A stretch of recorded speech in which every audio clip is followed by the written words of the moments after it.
I'd like to call this meeting to order.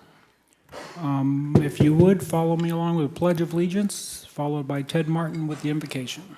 I pledge allegiance to the flag of the United States of America and to the republic for which it stands, one nation, under God, indivisible, with liberty and justice for all. Good evening, Mayor, Board, and guests. Father, we thank you for another beautiful day in the Ozarks, and tonight we invite you into the chambers as we do the business of the city, that the work that is focused on tonight, the discussions, the decisions, the votes, that all would be honoring and glorifying to you. Father, we thank you for providing so much to our community, for our guests, for our visitors, for our businesses here in town, that we really can be a city on a hill for you. Father, tonight we also recognize all of our city employees, but also Stephen tonight, as he's recognized as an employee superstar this evening for his work in the IT department, or in the GIS and IT department. Father, we love you, praise you, in Jesus' name, amen. Amen.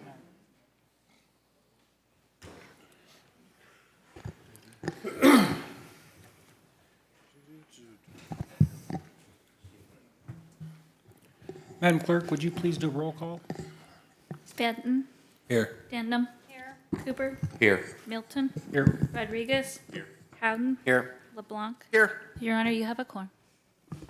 Thank you. We'll start off this evening with Alderman Rodriguez. He'll be presenting Stephen Gilbert of the IT Department, Employee of the Month for August 2022. Stephen, are you here? Oh, come on down.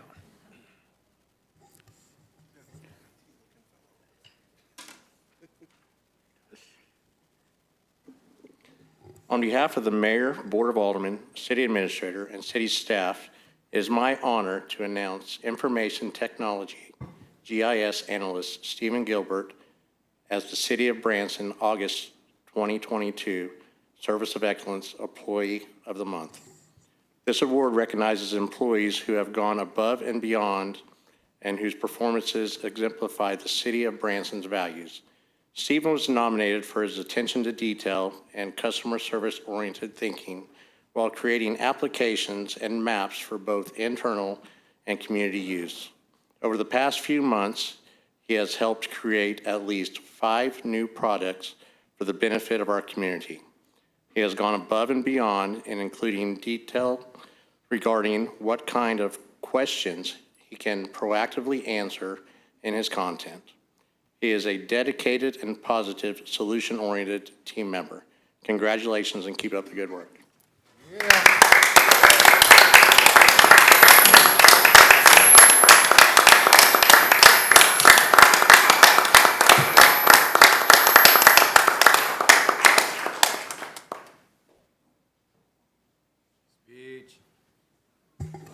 want to share some more, Stephen? No, you're good? That's the IT department there. Yeah. Thank you very much, Stephen.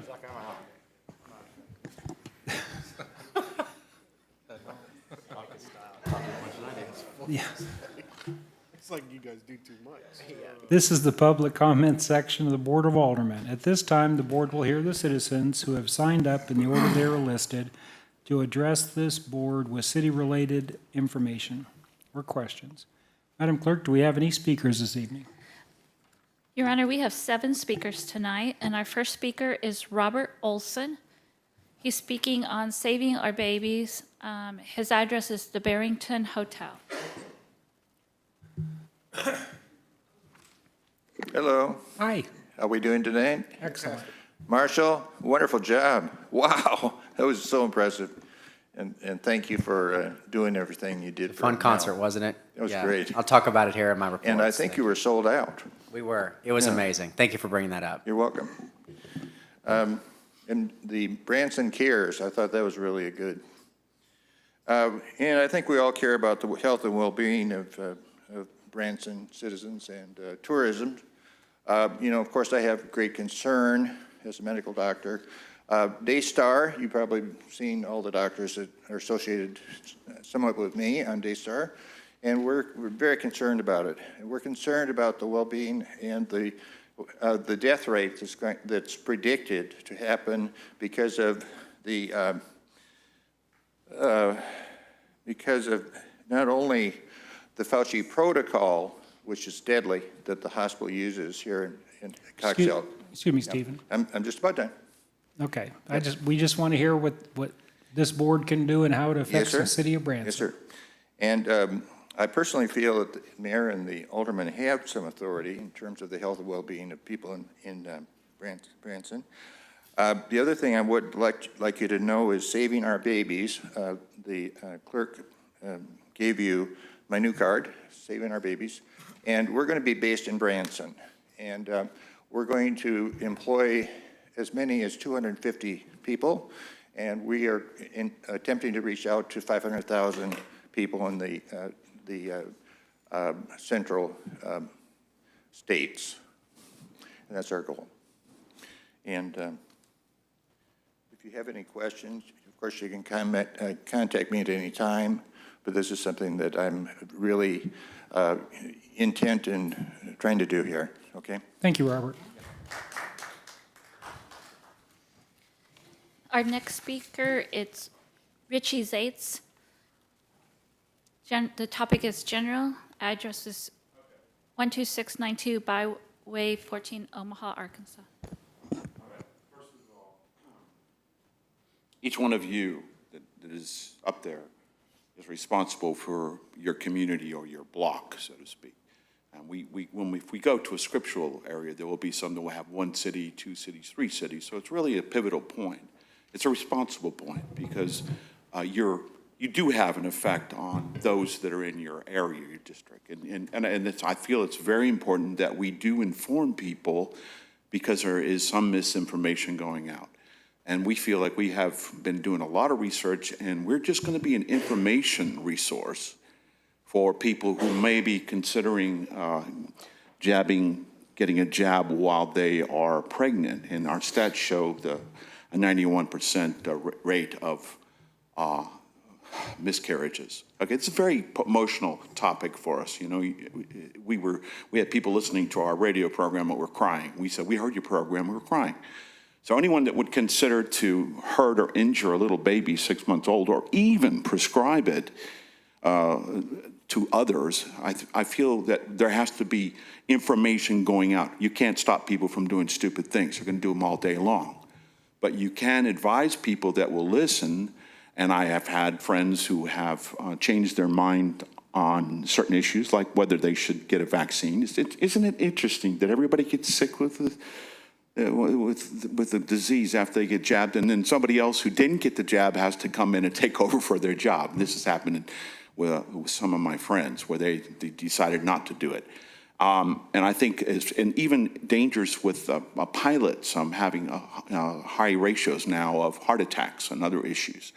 I feel that if we're going to take on a role of supervising a community and being responsible to the citizens, that it is important, and we can't just gloss it over and act like it's not important. Our children, their future, what's going to happen. These are experimental situations. These are not absolute situations. And just out of historical evidence, the amazing thing that when they what happened in 1918 with the Spanish flu, when it stopped, was when they ran out of vaccines. What a coincidence. You see that? Do you see that? So what I'm saying is this is, and I will not stop this mission because I feel that taking care of babies and making sure that homes are people are happy and that their children are not threatened. We are unifying to be an information resource for people that are wondering when the health department says it's okay to vaccinate, and you saying you're not getting any opposing information or in-depth information that might make you decide differently. So we're going to contend with this situation, and frontline doctors, which are 20,000 doctors and tons of research we have on our website, so that you can review this information yourself and make decisions for you and your families and for the future, because there won't be anybody here. But anyway, I love you guys. You're awesome. Every one of you. I'm glad you're there. It's amazing just the way that everything flows up there. You guys are getting along, and we feel much better as a community knowing that you're at the helm and that you're doing your work. So I always applaud you every time I come here. Thank you, Richie. God bless you guys. God loves you. Mr. Mayor? Richie, Yes. really quick, in your previous comment a few weeks back, like I had mentioned to you about being that grassroots effort, being that source of information, do you yet have that website that you could share? Because again, I think that's important, and this is, you want to get the message out. There are people watching, there's, influence here. We want to hear what that website is so that we can direct people so that they can get that education. I think Well, that's super Okay, important. it's no jab. We're basically, matter of fact, we just finished the website, just finished it. And thank you very much, Alex, for all your hard work. And I think Alex will share more with you. We'll give you access to that. We have a QR code. You can just, he was going to pass those out. I don't really want to speak that much, okay? I just wanted to be here to let you know that we do care about the community and the future of our children. And that's the only reason I'm here. Thank you, Richie.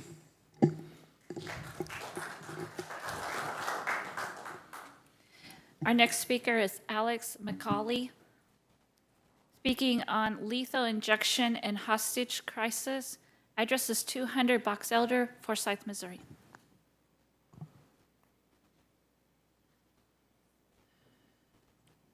Okay, I'm going to try to go light on the hostage crisis. However, we do need to address the fact that it is a hostage crisis, not a health crisis, and it is ongoing.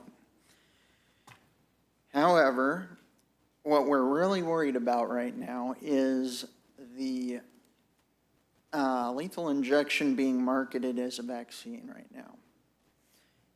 It's been shown by Dr. Richard Fleming that it shuts down the immune system, which defends the body against abnormally functioning cells. It also, if you don't keep on boosting, it also gives you, has a tendency to throw your immune system into overdrive or put it into shell shock. Excuse me a minute, Alex. Yes. Would you share what this Board of Aldermen can do to help that issue? Actually, I can. Okay. I'm going to be working with the county on, well, our duty as citizens and the government's duty is to,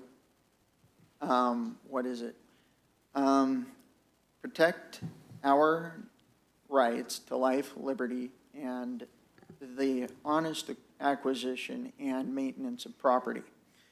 Now, Hey, Alex, can I step in real quick, buddy? yes, sir.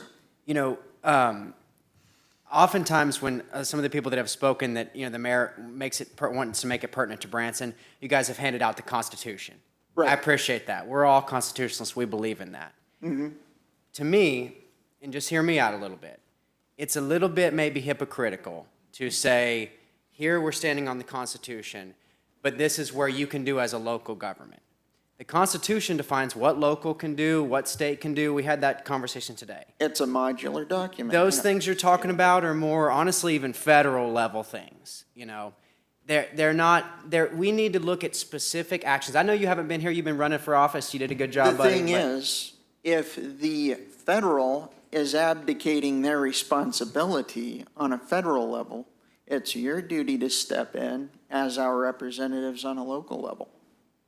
And Well, we need a specific course of action. specific course of action, the fact is, a business is just like a person. If they are taking life, you have to go through the legal channels to make sure that justice is dealt. Our medical offices in government and our hospitals have been turned into mercenary soldiers for a terrorist influx in the United States. So it sounds like to me maybe the state attorney general's office is probably going to be your best. That's going to be the highest law enforcement officer in the state. That's probably where you're going to go. We have conservative leadership here in Missouri. I know national can be kind of crazy sometimes, but we just want to make sure we're going to the right places. Thank you very much for your time. I've got cards for the website if, Alex? Okay. Alex? Alex? yes, Alderman LeBlanc had mentioned a website. yes. Did you want to state what the website is for the public watching? Yes. Thank you. The website, If you can go to the microphone, that would be great, so that everyone has the opportunity to hear.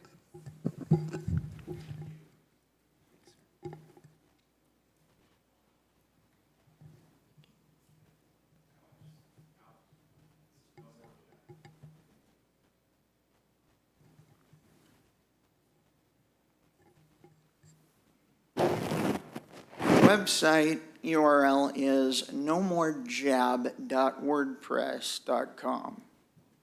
And WordPress has a dash in between. nomorejab.word-press.com. Okay. Good deal. Oh. No, that's because it went to the next line. It's nomorejab.wordpress.com. That dash isn't supposed to be there. Okay. Thank you for clarifying. Thank you very much. Thank you. Our next speaker is Robert Wacob. Topic is music. Address is 236 Coronado Drive, Branson. Yeah, music's kind of a general thing. I do have a couple of three specific, hopefully that the council will enact on to help improve the music situation in Branson. But my very first thing is I really want to rave about Branson.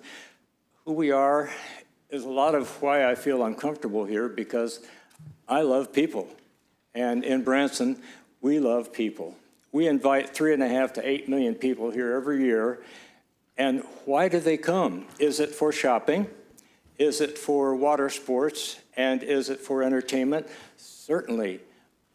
But who are the theater owners? Who are the musicians? And who are the people who put the gas in the boat? They're us who love people. And so what is the very first thing that brings people to Branson? This is my underline. It's all about the love. And that's what we give them. We send them home with that. And how needful is that is crucial.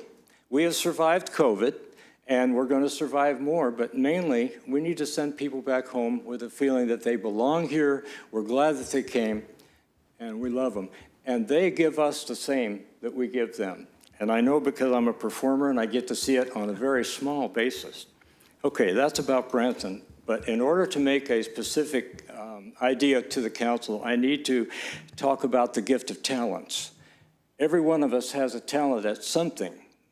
Me, it's music and song. The audience is to be able to listen and put up with the silly jokes that are told in a music show, okay? But we love it. Everyone has a talent, and one of those talents is songwriting. Did you know that in the city that is heralded as the live music capital of the world, I am the only original music show in town? I don't know of another. I sing for 20 minutes, my own originals, and I'm ready for you. You come and hear me, see what I do. I relate to the audience. I've got one called I Am Retired, and I Deserve It. Life was dished out, now I get to serve it. It's not that I need rest, but to do what I do best, building the dreams I've always desired. I am retired. They hoop and holler at that song because I'm relating to them. Since October, I've been refining my music, and this gets on to the next point. Why do we have talents? The most talented, much more above me, are the musicians who are playing at the shows. They write. Where are our original music? We need to hear them, even one for every show. I don't want to overstay my welcome on that. One of my songs is Get In and Get Out. Don't overstay your welcome. I don't want to do that here. And I sing that song while people are coming in through the door, and I have to tell them, I don't mean you. This is something my father said, fish and guests begin to stink after 3 days. Okay. I'm going to get on to the next thing. I've already, talents are God-given. We have to use them. If we don't, then we're hiding them in the dirt, and we don't get to put them up on a candlestick, and we don't get to put a light into the whole house. And if we're hiding something in Branson, we're not going to be as successful as when we bring that out into the light and let its inspiration. I know that I'm inspired in some of my songs more than others, but at least I know I'm doing my best to produce them as a producer, as a writer, and to share them with the audience. Next, the cooperation between government, entertainment, and sales. Part of the gifts that we have in this community is 1,400 ticket sellers who sell $90 million worth of tickets and timeshares and everything. We have to have that, yes, in order to be able to make a living ourselves. And we also have the theaters, and we have government. I would like to see licensure of the ticket sellers. The ones who are being honest and providing the service, they will welcome it. I'm a wholesaler. I sell a frozen confection. I'm licensed. I have to have a health inspection. I have to have a license every year or else I'll get penalized, and I have certain standards that I need to meet. The same thing for ticket sellers. If they sell a $55 ticket for a $35 ticket, then that person who bought that $55 ticket needs to be 30 seconds. restored his or her money. So we can license these people and make sure, wow, it goes quick. Time passes when you're having fun.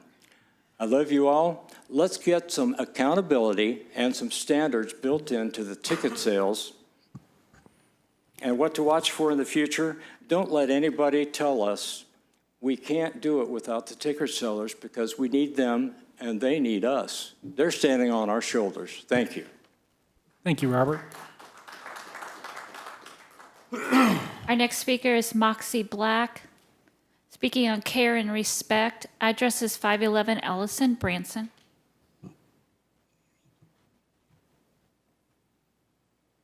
Good evening. In the last several meetings, I have observed from both the board and the audience murmuring, snickering, belittling, interrupting, and a general lack of respect from some people. This is disappointing to me because as I look around, we are all adults, yet I feel like I'm in junior high again. So I don't know about you, but I have no desire to repeat that part of my life. There are people who get up here to speak, some might deem radical, but these are the people with a spine to publicly stand up for what they believe in and what many others also believe but don't feel comfortable expressing. I recently heard the phrase, those people that are crazy enough to change the world are the ones that actually do. The men and women that stand up here to speak about tough issues are not radical, but bold, passionate, and care deeply about Branson and the livelihood of its residents and upholding our constitutional rights and Christian values. And the issue of vaccination will not be the only tough issue to come up. In the future, there will be more. I just want to remind all of us the importance of thinking before we speak and act on a daily basis in our relationships, jobs, meetings, churches, and while we're driving. I recently encountered a lot of impatient people on the road, and it's totally unnecessary because everybody makes mistakes, right? As passionate and opinionated as I am, I have still learned the value of patience and empathy. And I encourage everyone else to put these into regular practice. Thank you. Thank you, Moxie. Our next speaker is Amber Thompson, speaking on police reform, 113 Sunshine Street, Branson. Okay, anyways, I mentioned it to the mayor, and I made a police report today. I'm usually here speaking for the Civil Defense Coalition and for my own personal case, Right to Mom, which is very important because of the critical issues we have in the United States of civil rights. Every single speaker that came up here, thank heavens, was speaking for civil rights. And back to what I really needed to mention, as you know me, I talk a lot, is the fact that when we looked at real estate property today, my father asked me to go with me. Fortunately, I had a witness. Okay, because this is a critical problem in almost every single county, every single police station. If you don't have a witness with you, they falsely arrest you and put you in a jail cell. And that's why I label this police reform. Okay, because when I was on the property looking at the real estate, commercial real estate, my dad said, oh, don't go down that far. I said, but I got to check this place out. I get down at the bottom of the hill, and I'm on the way back up, and I look over, and I just could sense a rotting carcass. It was this vertebra. It could have been a human, or it could have been a deer. At first, I thought, that's what they'll say if I don't do something, but you don't want to do something, but you do, because you're afraid of getting falsely accused of something, right? You really do, because there's so many false accusers. I've been falsely accused. That's why I wrote my books, Escaping the Facade of Freedom, The Martyr Madonna. They falsely accused me, said I was a nutball, took my kids, and lied and lied and lied and falsely documented in court. Today, I couldn't even get a police report, okay? They said they have to investigate it with the Branson police. C. Davison, D-A-V-I-S-S-O-N. And he had a recruit there who was recruiting him.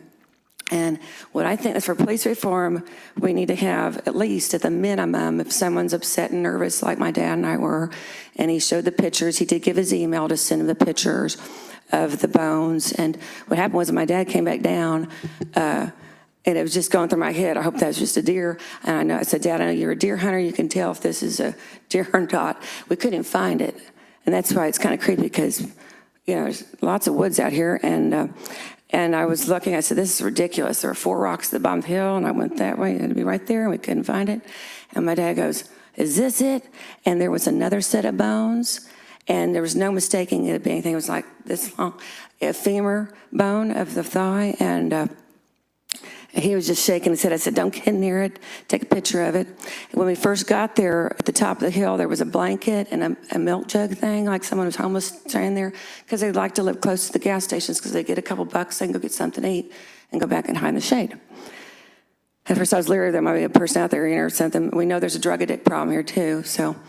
But the thing was, I told the police and they'll investigate it, hopefully, but I want to make that public, okay?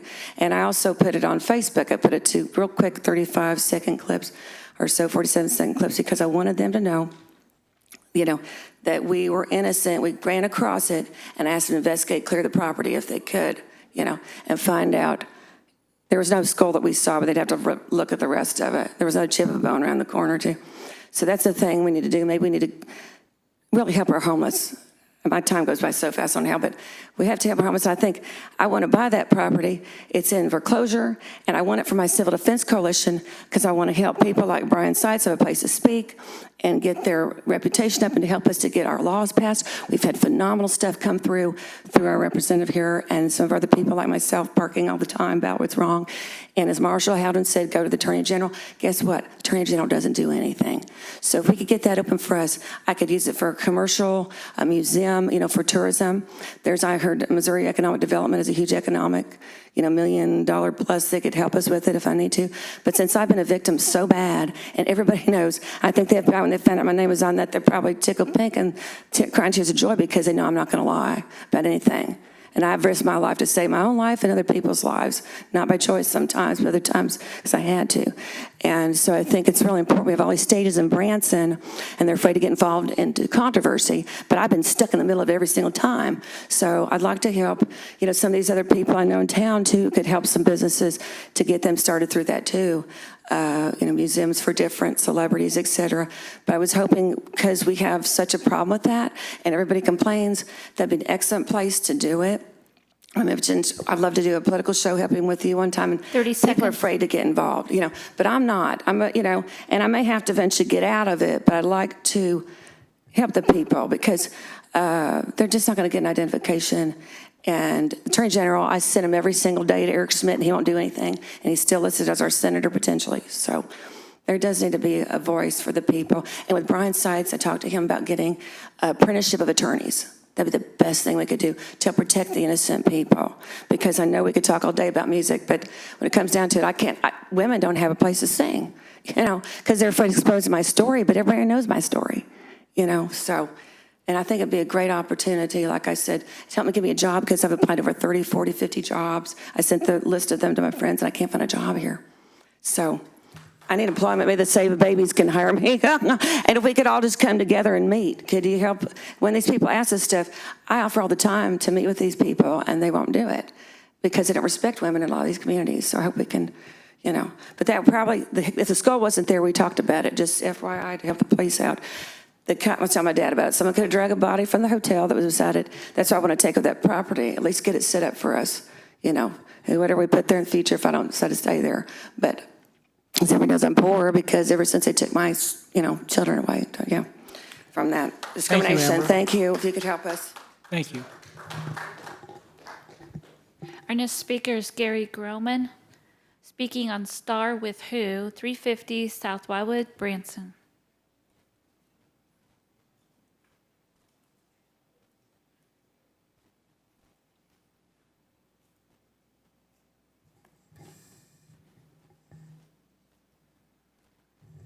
Got good news and bad news. The good news was I was halfway back to my car after that study session. The bad news was, as I thought about what that lobbyist said, I just could not go home and not call him out. That is the most absurd presentation I have ever heard. When somebody stands in front of you and tells you that you go to some caucus instead of going to your elected representative, my gosh, does that make any sense at all? Then we get down to the ticket reseller issue. I heard Brian Sykes say that all you got to do is get him the bare bones outline. He'll get it to legislative people. They'll draft up something. They'll get it back to you to look at. Now, how long should it take us to come up with a bare bones outline to get to Brian so he can take it to his people and work his magic? Now, did you say if they give you bare bones, you take it from there? I'm not putting. I do not speak with forked tongue, guys. You can take a month to do it, or you can schedule a special meeting or something in a couple of weeks, get together with what you got to do, come up with 14 or 15 items or 5 items you want in the bill, give it to Brian, let him take it up there, do his magic, and then you've at least got a completed bill to look at, and we might get this thing done before 1 December. I mean, if you listen to that lobbyist, all you'd be doing is buying lunches and dinners. I'm sorry, but he's totally unimpressive. Thank you, Gary. Thank you, Gary. That's all of our speakers. Did you say that's all our speakers and Linda Cherry's in the audience and all our speakers have already? Just wanted to make sure, just for the record. Because if I said it later, somebody would say, oh, that can't be true. Hi, Linda. She's loading up. She must be here for an agenda item. Okay, next is the consent agenda. Are there any items that any member of the audience would like to have moved down from the consent agenda or ask additional questions? Is there any items that the board would like moved down? Hearing none? Oh, go ahead. You have to go to the mic so everybody can hear you. I have to leave and do my show. I'd like to invite anyone here, especially the Board of Aldermen. Excuse me, those that are listening, this is Robert. I'm Robert Walkup from Walkup. Branson, Missouri. I'm a local performer. I do an original music show for 20 minutes. I invite you. I'm ready for you. I've been honing my product, and I'd love to see some of you who enjoy original music come here when I'm sending to Nashville. I got to go do my thing now, though, and that's my. Thank you, Robert. So you're okay with the consent agenda? Yeah. Okay, just check it. Thank you. Thank you. For your graciousness. Yeah. Are there any other aldermen that want to bring anything down from consent agenda? Hearing none, Madam Clerk, would you read the consent agenda? Your Honor, the items on the consent agenda are as follows. Approval of the Board of Aldermen minutes for the July 26, 2022 study session and the July 26, 2022 regular meeting. Acknowledge receipt of Human Resources Committee minutes for the June 15, 2022 meeting. Acknowledge receipt of Advisory Part Board minutes for the June 21, 2022 meeting. Your Honor, that concludes the reading of the consent agenda. The floor is open for a motion approving all items on the consent agenda. We have a motion and a second. I have a question. Sure, Marshall. Lisa, do we not have any second reads at all?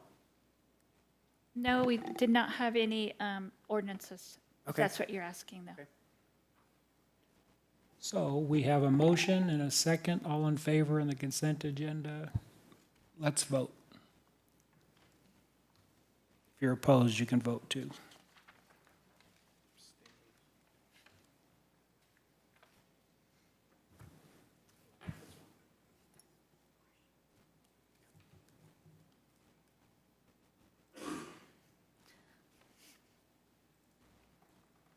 That motion carries 6-0. Thank you. Thank you.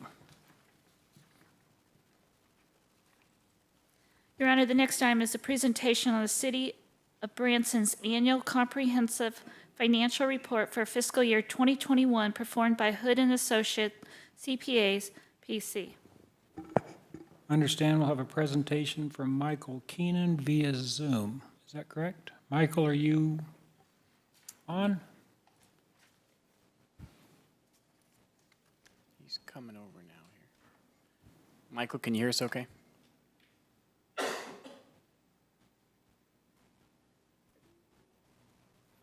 Can you hear me, Chad? Hello? We can. We see Hello, you. Michael. Okay. And you can share your presentation, and you'll be good to go. Okay. Good evening, everyone. My name is Michael Keenan. I'm the senior manager for the firm of Hood and Associates, and we're here to present the results of the annual audit. Included in here, I've got a spreadsheet. You should have been provided a annual comprehensive financial report, which is a large document. Also, this year, the city was subject to what's called a single audit, which is an audit of the city's major programs for federal awards. And also the third document is required communications and management letter. A little bit about Hood and Associates. Again, you may know we were formerly known as Cochran Head Vick and Company, but we were acquired by Hood and Associates in December of 2021. We've been serving Missouri, Kansas, Oklahoma, and Texas. We also go through what's called a peer review, where we have an outside independent auditing firm will come in and look at our quality control standards. And we've been awarded the highest rating as a result of that review. We're a member of the American Institute of Certified Public Accountants, also the AICPA Government Audit Equality Center, as well as we're licensed to practice in the states of Missouri, Kansas, Oklahoma, and Texas. The scope of the audit is the annual comprehensive financial report. It should be noted that the city does participate in what's called their Certificate of Achievement and Financial Reporting with the Government Finance Office Association, the GFOA, and the city has been awarded that certificate for 16 consecutive years, and they will submit this 2021 report to the GFOA, and we fully expect that they will receive this award once again, which would make it 17 consecutive years. As I mentioned, also this year we had a single audit related to the coronavirus state and local fiscal recovery plan, also known as ARPA. And what triggers a single audit is if you have federal expenditures in excess of $750,000. Our responsibilities as the audit is to conduct our audit in accordance with generally accepted auditing standards, government auditing standards, as well as the uniform guidance. We're also responsible to plan and perform our audit to obtain reasonable but not absolute assurance that the financial statements are free of material misstatement. What we do is we take a risk-based approach in identifying higher risk audit areas and do our testing and related procedures related to those areas. We're also responsible to report on internal controls over financial reporting, as well as compliance with laws and regulations. The American Standards Board of the American Institute of Certified Public Accountants, the AICPA, recommend that we communicate these matters to the governing board. Illegal acts, none came to our attention as a result of us performing our audit procedures. There were no changes in any significant accounting policies. We're pleased to report that no difficulties or disagreements with management, and we had full cooperation and access to all books and records and any transactions or other items we wanted to test. A financial compliance audit really addresses three basic questions.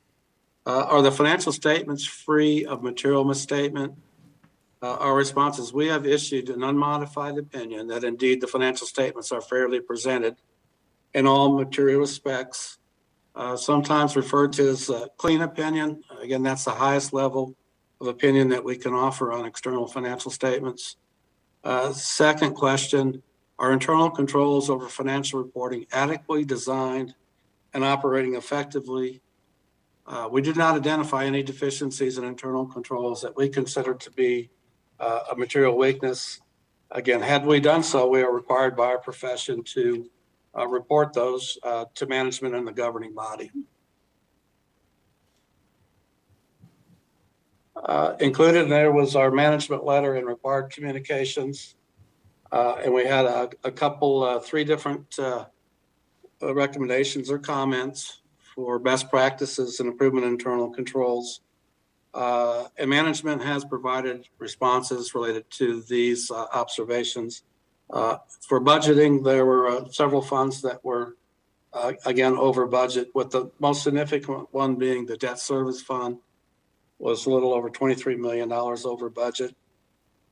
What that resulted in is that the city had issued lease purchase agreements to refund the MBA 2008 bonds, which resulted in an actual cost savings of $4.6 million to the city with an economic gain of $3.9 million. So very positive transaction.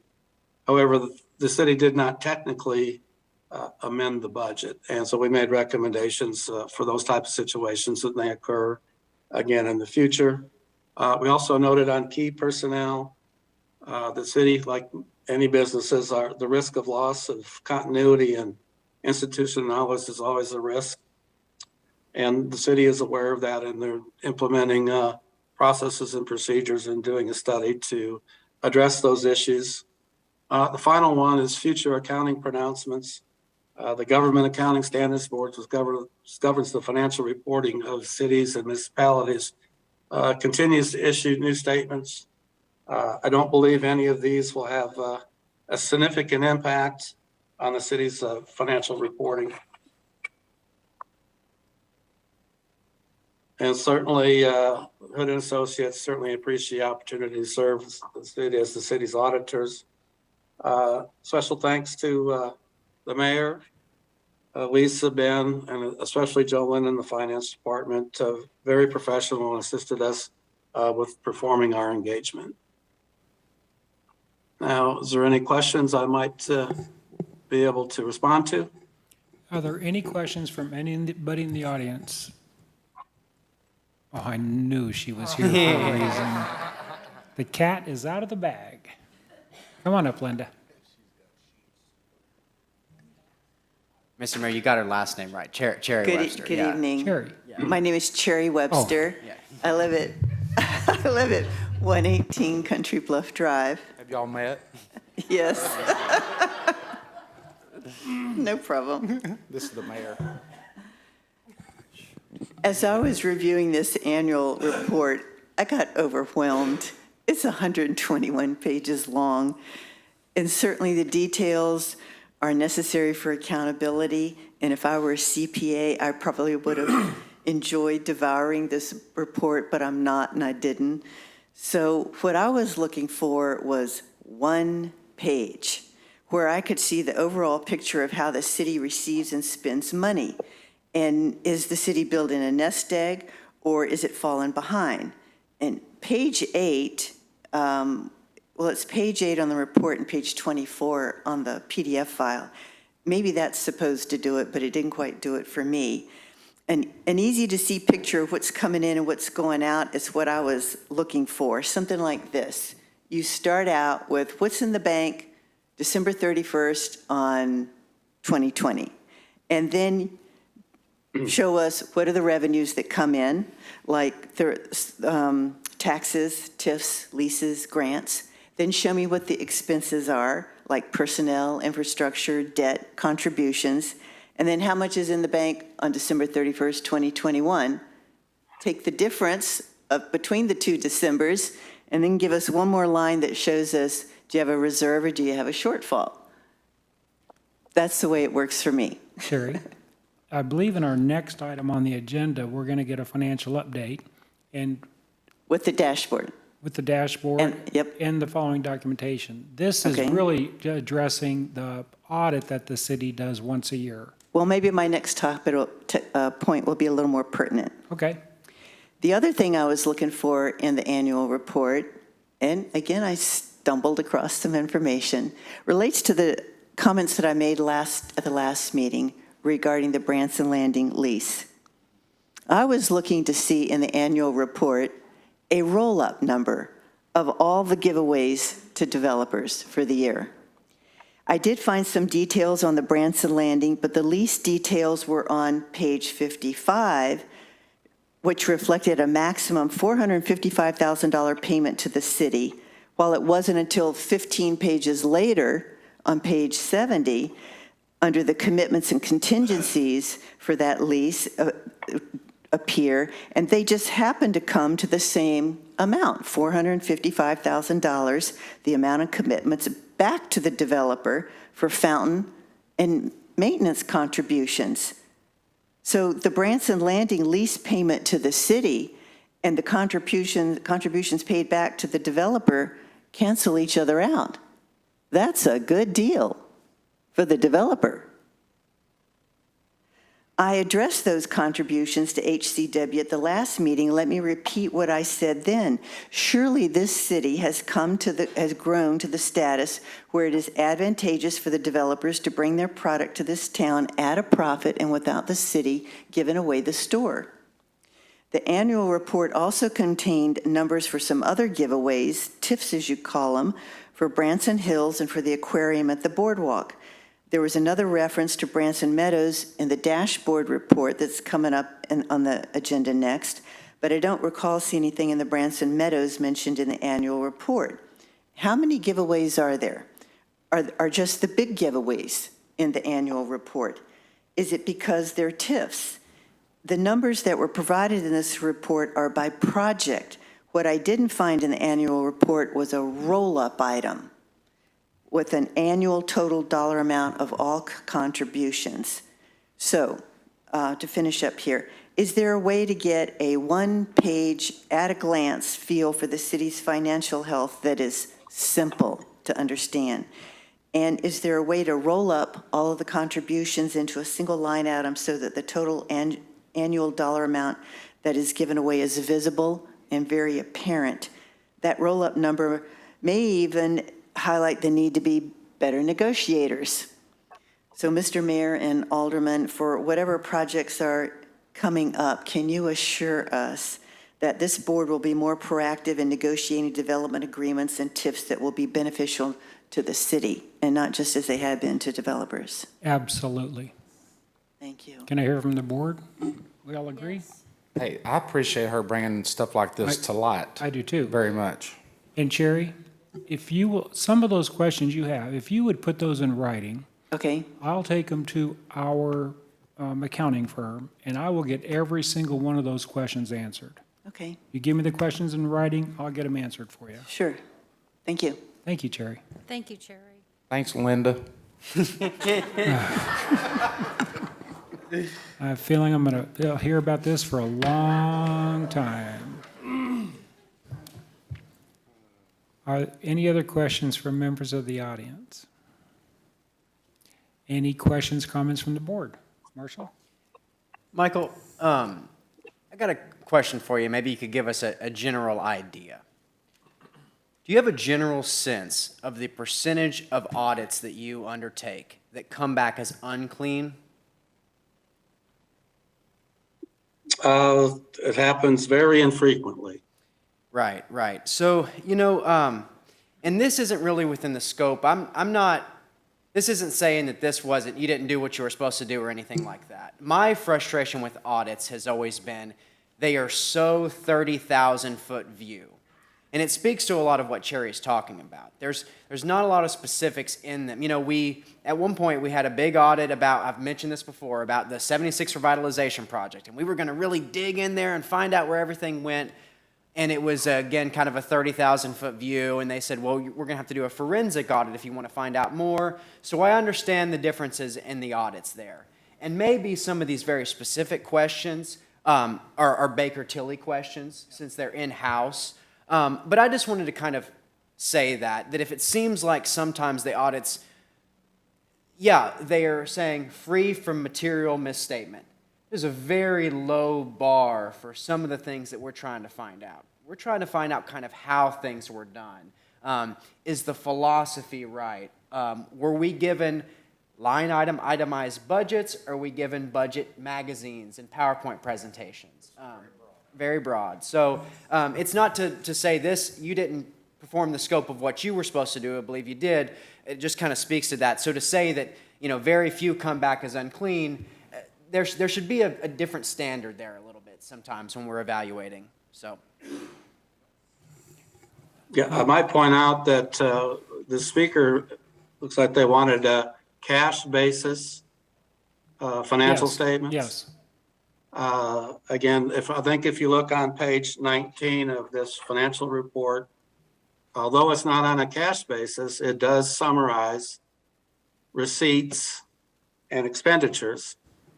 But again, if you're going to report, as we do for audited financial statements, we have to follow general accepted accounting principles and accrual basis of accounting. So depending on what information you're looking for, perhaps this audit based on the accrual method might not give you the answers that you're trying to find out. I think that's right. And I think you're spot on.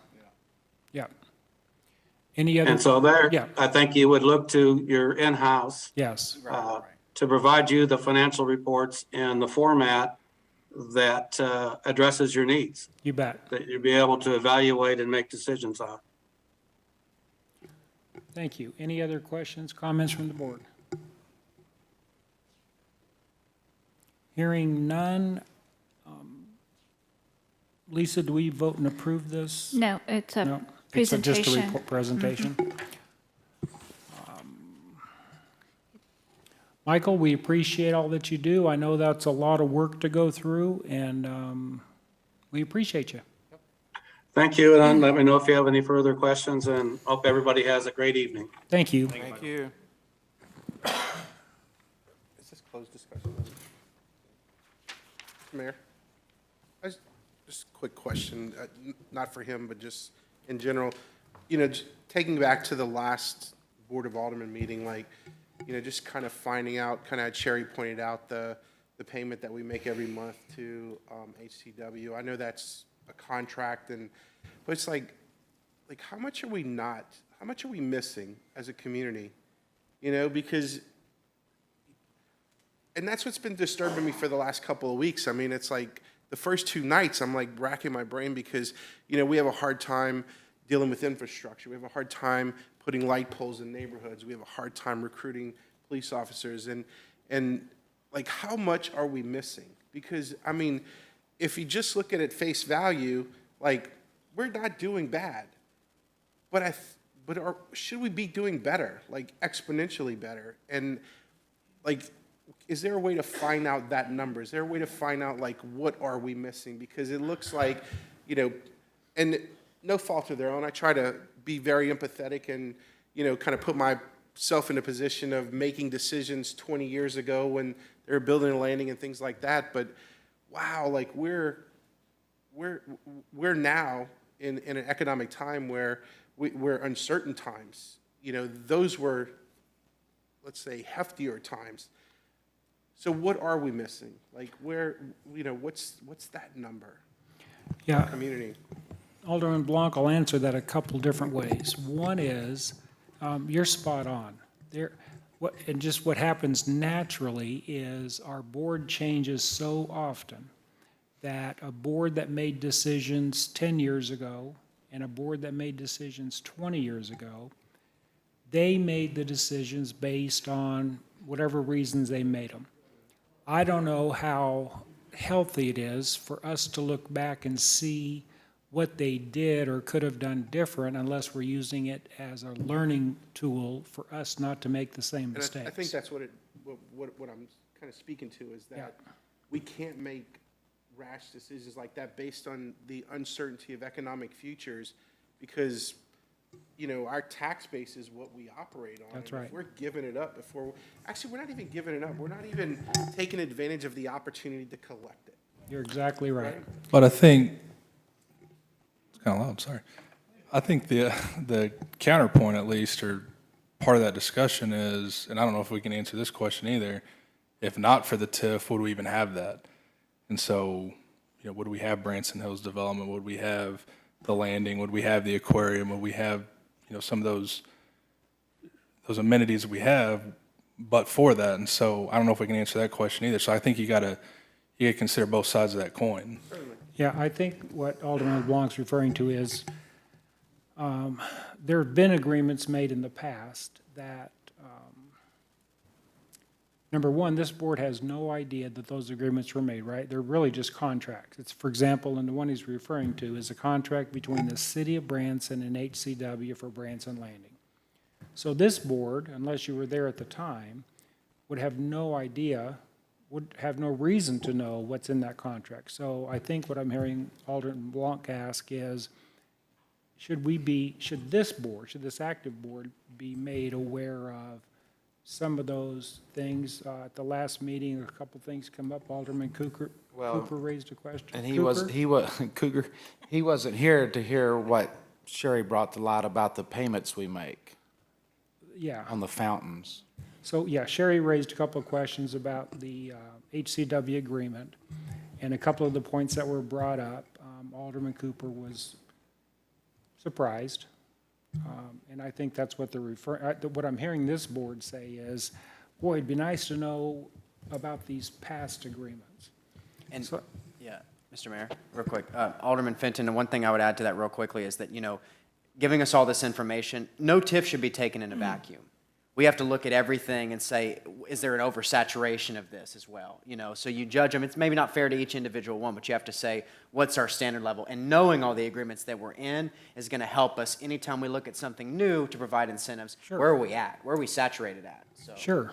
Yes, and to add to that, Mr. Mayor, us as a board, we as a board moving forward, we need to ensure that whenever we become involved in any agreement, any contract, that there is true negotiating going on. What is the city, what are the citizens getting in return for what the city is offering to help with? And I think that's maybe one thing that was overlooked on some past contracts.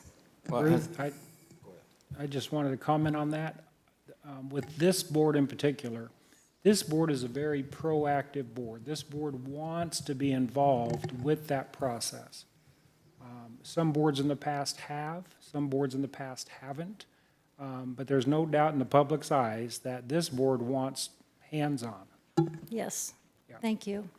And I totally get what Alderman Fenton's saying, his point of would we have these and this and this and that, and I don't disagree with that. It's what's frustrating is the way we got there, the deals that were made to get that. Years later, we're paying all this money for 3 decades, and like, it's just, was it really worth it? I don't know. Yeah. Okay. Jim, I believe we've covered off-agenda topic items long enough. We were close. We were close to the agenda. Well, it had to do with that line item thing that Cherry found to me at the last meeting. It was your fault, Ralph. Yeah, Cherry. Madam Clerk, next item. Your Honor, the next item is a presentation on the monthly dashboard and 2023 through 2024 economic outlook. We'll get a presentation from Ben. Good evening. I do want to say on that last item, you guys have already started that process of asking questions. If you think back to that J1 when Ryan Feldman was here, with a developer that came in asking for a piece of property for housing. J1 housing, yep. Yeah. And you ask us to go back and do exactly what you just said. Come back to us and tell us what the deal is. Does it look good? Does it look smart?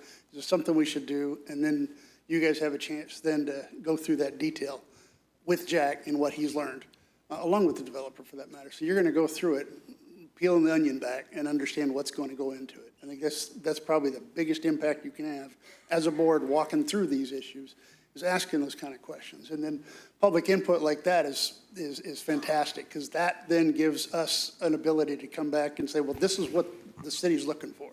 And that helps that negotiation. So just wanted to put that out there. You guys have already started that process. This is, I'm not going to spend a whole lot of time on it, but this is information that goes back to the Budget and Finance Committee, or the Finance Committee, and what it does then is come back to you guys as a whole board. But what this does is give us an opportunity to let you see and understand what's behind this dashboard. Dashboard's not a conclusive picture. This is really taking a look at the high revenue impacts that the city has and where they are, where they've been in the past. On the left-hand column is the last 10 years or less, a number of years. And on the right-hand side, it shows 3 years, 2019, 2021, and 2022, as far as where are we today and how does that compare. Typically, we have the current year, 22, and then 21 as a benchmark. And as we all know, 2020 was an anomaly, if you will, and I hope it stays an anomaly. 2019 is a better benchmark only because that was a normal year. So what we do is take a look at the sales tax, both the 1% and then public safety sales tax and the transportation sales tax, to see where everything sits, right? So today, through the end of July, your sales tax cumulative between budget to actual, you're 22% over budget. And that's a good thing, because we continue to be conservative on our forecasting, correct? And then if you look at 22 versus 21, it's 15%. You're 22% over 2019. So right now, I would consider this an anomaly as well. And the fact that we're really bringing revenue in, if you will, people are spending money. You've also seen your tourism tax do exactly the same thing.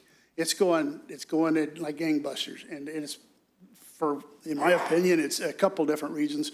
One, plane tickets are so high, people are driving. Where can you go locally in the 5, 6, 7 state area? Where can you go? Where do you want to go to get entertained and not be on a plane? Well, go to Branson, and we're seeing that come to life after COVID. So if you want to, could you scroll down a little bit, Chad, for me, to the next page? And this is the tourism tax that you see. It's the same kind of outlook. The gray line there is where the budget expectations sit. We did the same thing on the sales tax. And we're going to go into a lot more detail in the budget process on this information and give you a really good picture of where 21 ended against expectations. And we can do what Cherry asked, is the cash versus revenue and expense. That's not that hard to do. One of the other things this does is kind of give you an outlook of what the tourism tax by class is. The Finance Committee has all the detail behind everything here. So all this is doing is put a summary on top of all the information that you get anyway. It just puts it in a picture format, because sometimes numbers, even for me, kind of blur out. You don't know what it looks like. But here you can break those tourism tax down by class to kind of see what the impact is by entertainment, by where that tourism tax coming in at. Amusements, theaters. What was interesting to look at was 2020 and how that impact was for theaters, amusement. Hotels and motels were a big hit, obviously. Campground keeps chugging along. On a lot of this restaurants, we saw a dip, but it didn't bottom out like the rest of them did. Can you go to the next page? And this is more to it. So the top revenues you've got is sales tax, tourism tax, water utility, sewer utility. Your property tax in there, even though you get very little to do with that, other than growth in the community and CPI that they let you have. But water utility and sewer utility are also ones that we take a look at only in context of, right, where their expenses are. So those are actually performing as expected as well. Go ahead and flip to the next page. There we go. This is the cumulative sales tax that I was mentioning before, sales tax and the tourism tax. That top black line that stops in June, you can kind of see that's well above what it was for 21, and 21 was a great year. So what this says is depending on where we end the year, we expect to end the year, we need to be able to bring either budget amendments back or have that in our mind when we go through the budget process. Because then that may produce income or a balance that we want to allocate toward other things, capital projects that are detrimental to what we do. The departments right now they have already given us a list of capital projects prioritized by them. We'll go down that list. And of those that we need to advance, that we need to do now, that may be something we do before we ever set the budget. Just all depends, and that's what we look at in the Finance Committee as well. So we need to have that, be nimble and have that reaction. Go to the next page, if you will. So what this does is just give you the two of the bigger funds, the general fund and the water sewer. It takes a look at revenue and expenses, where they sit. It doesn't surprise me where the revenues and expenses pair up year to date, or at least the end of June, in either one of these. Water, sewer at June, you really haven't hit your hot years or hot months, so your water hasn't gone up. Your consumption hasn't really gone up.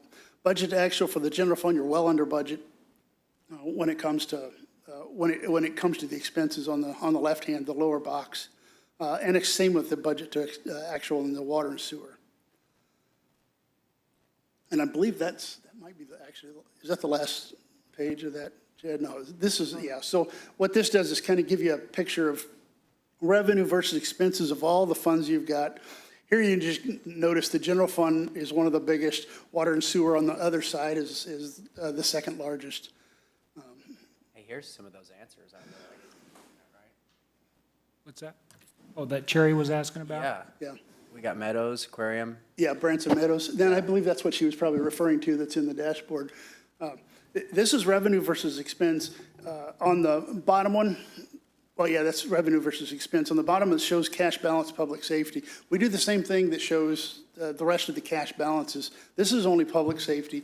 You get a report that's in that packet that's public that shows the outstanding or the current balances in all your accounts, all your funds, and Branson Meadows is one of them, you're right. So that's all public information, it's all out there. And for that matter, I used to do audits for a living. CAFRs are not something for the human to consume. It's for New York to understand, and it's a necessary evil. What we do in budget is probably more of an item you can really understand. It answers the questions, what did we bring in, where did we spend it, and what are the priorities? And that's really that process. We're really getting ready to kick that off, so you're going to see a lot of that. Yeah. Any kind of questions like that, we'd absorb and spit back out. That's fantastic. Was there any more? Is this it? Yeah, so that's it for the dashboard. We started producing this when we got here, and we continue to improve it. I've got a whole nother set to give you during the budget process that kind of gives you the lay of the land on a lot more subjects than just this. This is just on a monthly basis. And it just takes what you get in a numbers format and puts a picture on it. The next thing we've got, unless you want to have any questions on that one. May I Sure. just add to this?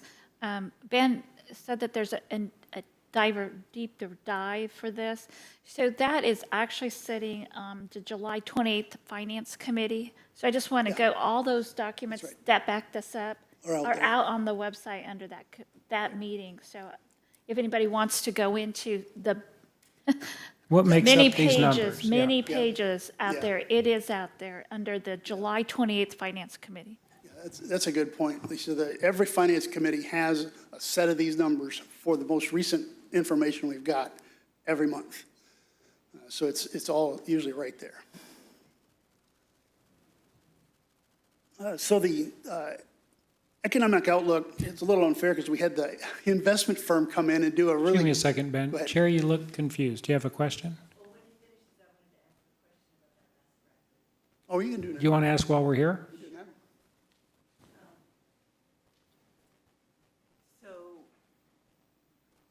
So when I look at this,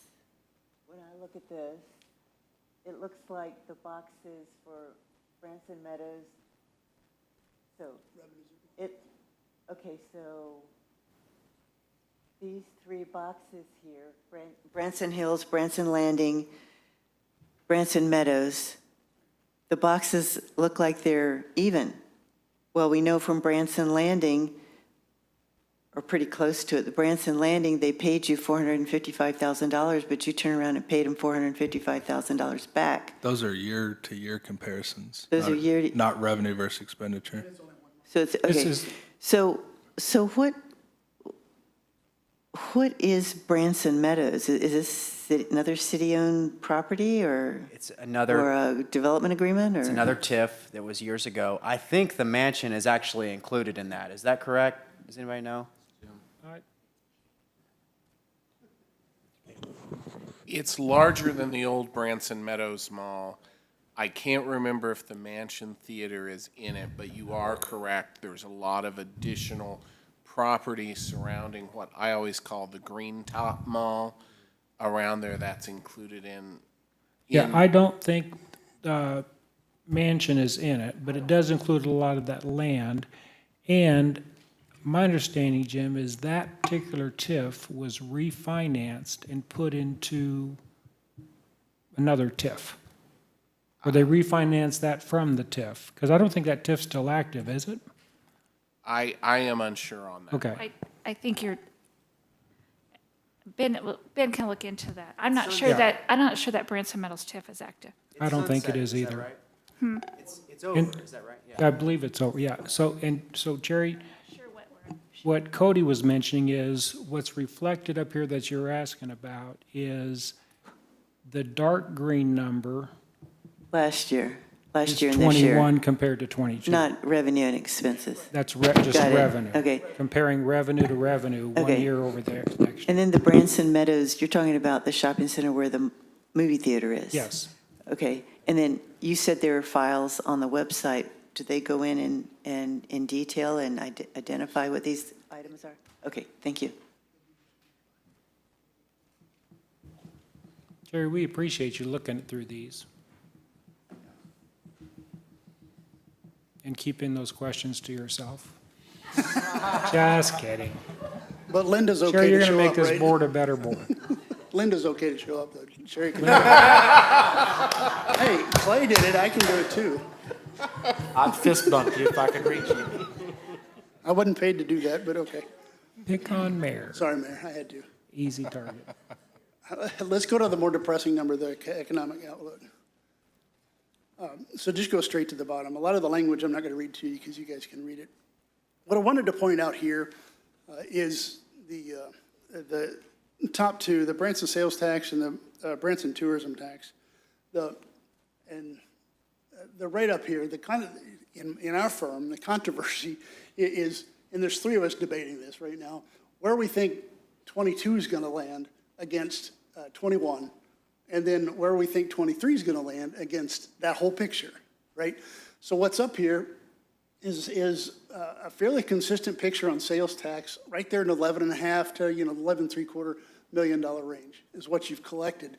Then when we get to 2020, as expected, the bottom fell out. Well, 21, it came up well above what that 11.7 was, right? And tourism tax did somewhat the same thing. You can see it down here, the 12.9 versus the 16.7. What the debate is this sustainable? Where is it coming from, right? That's the big debate. The next one the economists are hitting me with is, what should we look at in 2023? What should we look at for the rest of 22? I mean, the public knows inflation's gone completely absurd. That's not going to be any different for us, any local municipality to hit the same thing. When gas goes up, for me to drive down here, gas is going to go up for the police cars. The whole thing, if you think about it, what you have at home is going to happen to the city as well. Yep.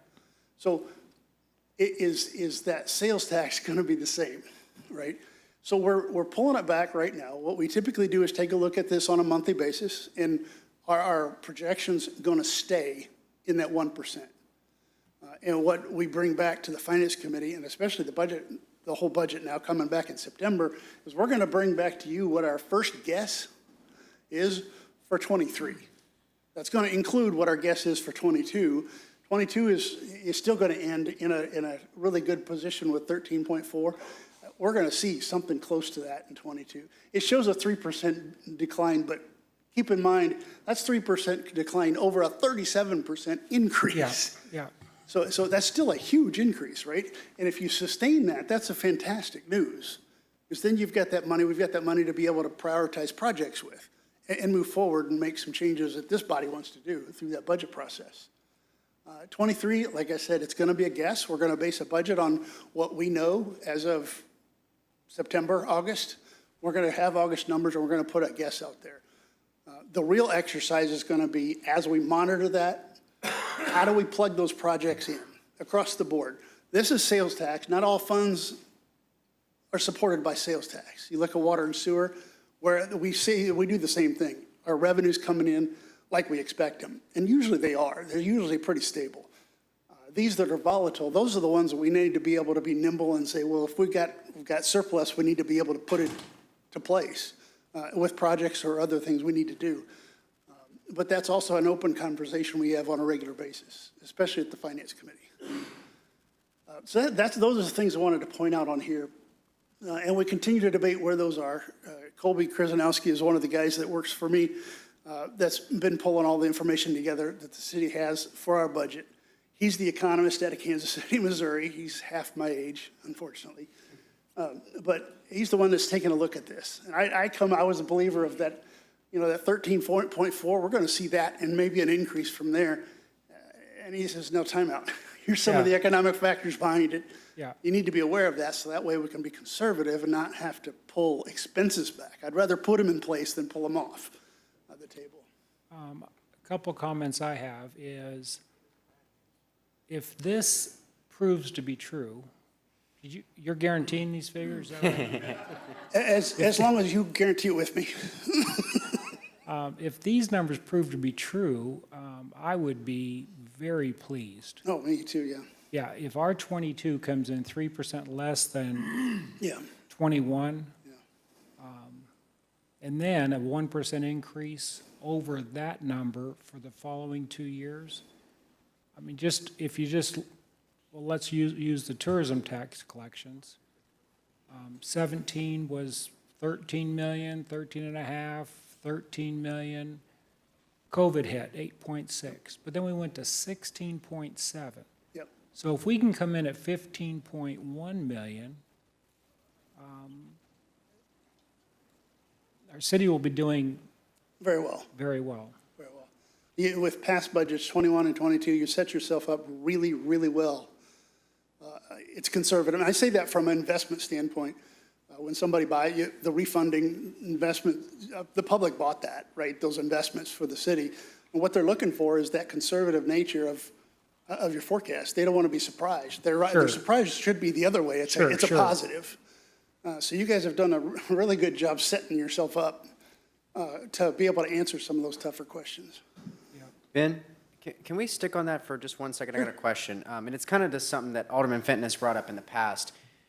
There's being conservative, and then there's kind of austerity. Yeah, you know what exactly. I mean? And Yeah. it's like, and I think we need to find a balance between, so you had kind of mentioned a little bit earlier that we're still kind of being conservative. I mean, the way that we did it in the past, it was almost overly. I mean, to where, I mean, are we finding the middle ground on that kind of, or? Yeah, that's exactly right. And that's a good segue to what I really need to clarify is, this was based on June's information. Understand the city's biggest revenue months for sales tax and tourism tax, we've just barely hit it.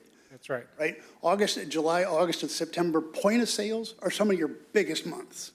We won't see that until September, October, November. So you're right.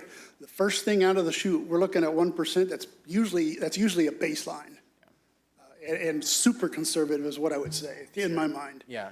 And then if we hit the budget, that's when we're going to go, okay, I'm not going to guarantee it, but here's where we're at now based on what we've seen.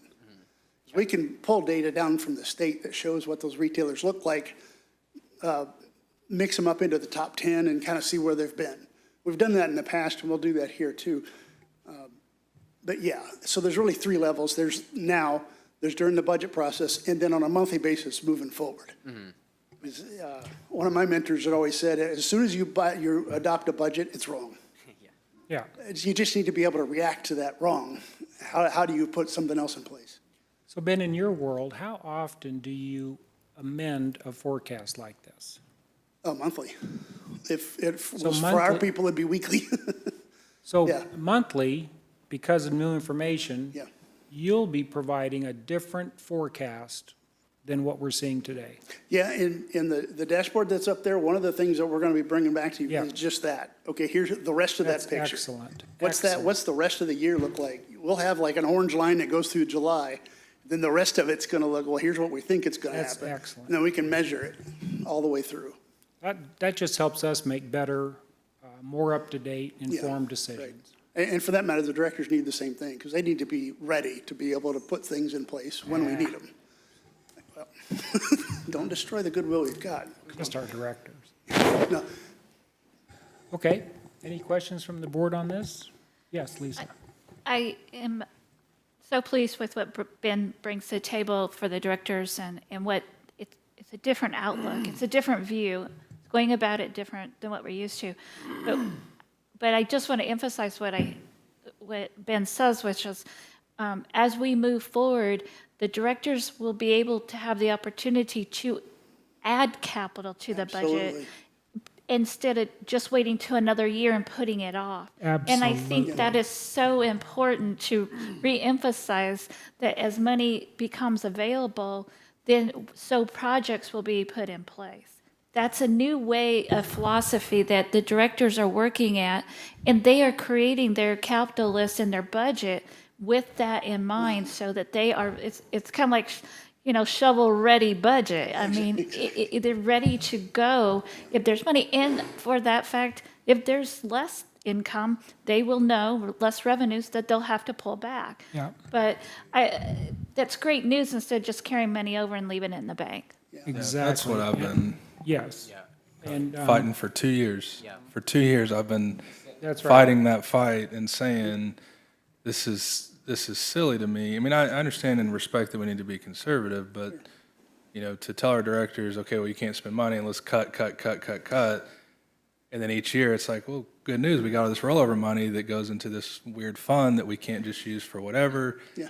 None of it makes sense to me, and so I'm very, very pleased to see that we're going to take a different approach to that and address things now versus.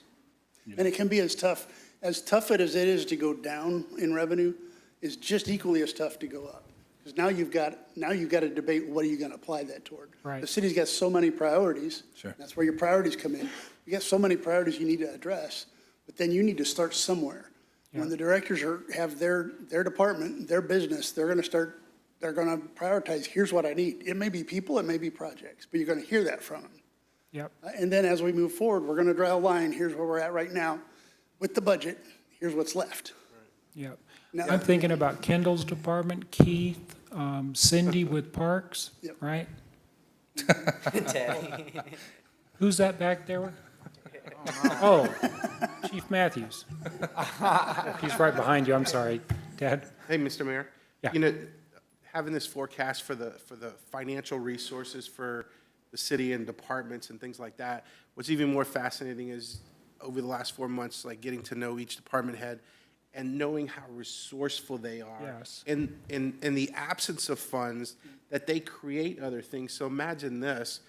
Now they have an idea of where they can be financially and then flex on their creative resourcefulness. And then, it just gets better and better. It's like, tell me where the bad news is again. That's right. This is a great outlook. Bad for news is we're going to everyone. have to figure out what that number's going to be. That's Right. bad news. At least the first number, right? And the fact that we get to review that on a monthly basis, boy, that really keeps us up to date of how we're trending, right? Yeah. Ben, I could be wrong about this, but I think I'm generally have a good idea about it. Our visitors, they don't always only visit in the strongest of economic times. It does, but we are a place where people have an opportunity to visit that they might not be able to go to Miami or whatever the case may be. I think a lot of them, instead of looking, whether are we in a recession, to use that terrible word, or whatever, it's more about stability. So even though like right now we're not seeing gas prices go down, it seems like they've at least stabilized a little bit, and it's helped. So that's, I think, what we need to look at. Are we going to be in a bad time coming up, but is it going to be somewhat where, okay, stability is going to happen at some point? I think the midterm elections are going to affect that a little bit of people's consumer confidence. Yep. So we don't always have to be in the most robust economic times for people to want to come to Branson. That's right. I agree. No, that's right. Okay. Have you completed your presentation? I have. Anybody in the audience have any questions for Ben? Any board member? Ben, thank you. Mayor, we're, I don't know if it's off topic or not. We'll find out. Well, we were talking about the tourism tax collections and forecasting where that's going to be and stuff, but in the future, and we had talked about the possibility of many maybe not remitting their tourism Yes. tax. Where are we? Are we still, is that still a discussion coming up about how to Yes. go forth on that? Okay, I was just curious. Yeah. And Ben, I apologize, I haven't returned your call, I was on vacation. Hey, I'm right there with you. He just wanted an autograph. I'm not avoiding you. Could I just make one comment? No, actually, I'm sorry. We just can't. Thank you. Any other questions from the board? Next item. Your Honor, the next item is the capital construction status report for ongoing design and construction projects. And this is coming in as a new report that we're bringing to the board. And Keith is going to kick it off. Mayor, members of the board, good evening. We've switched it up a little bit now that if you remember years ago that the engineering department used to take care of the capital projects reports, so forth, so on. So we're somewhat going back to that right now. So Kendall and I are going to tag team on this, and Kendall's going to come up and, where's Kendall? Oh, there you are. Didn't see you. And we've got them all listed here. Utility department's got all theirs, and transportation, and let me get my glasses on, good grief. There are buildings, and we're just going to give you an update where we're at on each project right now and the status of them. So I'll turn it over to Kendall right now. And Kendall, my understanding is this report was given on a monthly basis to the Capital Improvement Committee. And then when the budget, finance, and capital merged, then it focused more on budget and finance. Yes, that is correct. Yeah. So will this now be given an update to the Finance Committee? That's what, we can discuss that. It's Okay. open. I think this is something that's pretty fluid, and when I discussed it with Lisa and Keith, we felt that it was best to bring it to the board at this point, and then Sure. if it is the desire to take it to the finance department, we can do that as the same. Or if the board would prefer, we could get updated here at the board level. When I read through this, I was, my education level really increased with what we have going, what the process is, where it stands right now. Okay. So. And again, this is a new process here that, as I get into the details, if I get too detailed with you, just please let me know. And like I said, I can talk all day long about water and sewer, but however, we want to give you the bare basics. And It's the lift stations we like to hear about. I can talk about them. So you'll hear about one in particular. So again, what you have before you is a spreadsheet. And so I'll dive into it. So our first project is the Dewey water system improvements engineering contract. And so this is the project which is on the west side of town. The goal here was to increase our capabilities of serving water to properties that are annexed that does not currently have access to water, as well as providing additional fire flow or volume of water to the city of Branson in future phases. So with that, the plans are complete. We did receive our DNR construction permit for the project. However, our easement agreement discussions have reached an impasse, and we will need discussions to resume in order to proceed with the project. Once the easement agreement is worked out, then we can presume with the MoDOT sign reset agreement, which is the process in that is it takes about 2 months to work through MoDOT. So as part of the project, we identified signs on property that we either need to move the signs in order to put the water main in or route the water line around the signage. So we're still in those discussions at this point. The next item is the construction of the Dewey Bald water improvements. This was plugged into the budget as a phase 1 approach. So we broke the project into 2 different phases when we originally budgeted it. So the project would consist of a booster station and distribution lines, and also the second phase would be the water tower construction. I talked to our engineers. The total project originally for both phases was approximately $4 million. In today's dollars and material costs, when talking with an engineer, we are estimating approximately $6 million for that project. The Compton Drive wastewater treatment flood protection project. This is our project that we're hitting hard and heavy. The final engineering, we are currently at 90% completion of final drawings. We conducted a walkthrough with the engineer last Wednesday. We are identifying some areas that we can do some value engineering on. For example, the project originally consisted of 2 entry gates into the Compton treatment plant area. One would be on the south, which would be the main entrance, and one to the north, which would give us access to a portion of property that's on the north side of the treatment plant. Well, we identified we could cut out that northern entrance and save us roughly around $300,000 of money for the project. And instead of doing that gate, install an access road on the east side of the wall in between some property that we have in the floodway. So we're looking at some cost-saving measures there. Last Wednesday, when we did a walkthrough, we identified another area we may be able to potentially save some additional dollars of significant value, so we're looking at that as well. However, with the project and going through final design, we did identify a major construction constraint, and that is with the electrical system serving Compton wastewater treatment plant. So the way the overhead power feeds the treatment plant, we are not able to construct a wall without moving the power lines. So what that means is we'd have to reroute the overhead electric into the treatment plant in a different location, and then we'd also have to install underground electric and vaults and transformers within the treatment plant to be able to construct the wall. That comes at a pretty significant cost. For example, the overhead electric outside is estimated to be around $140,000.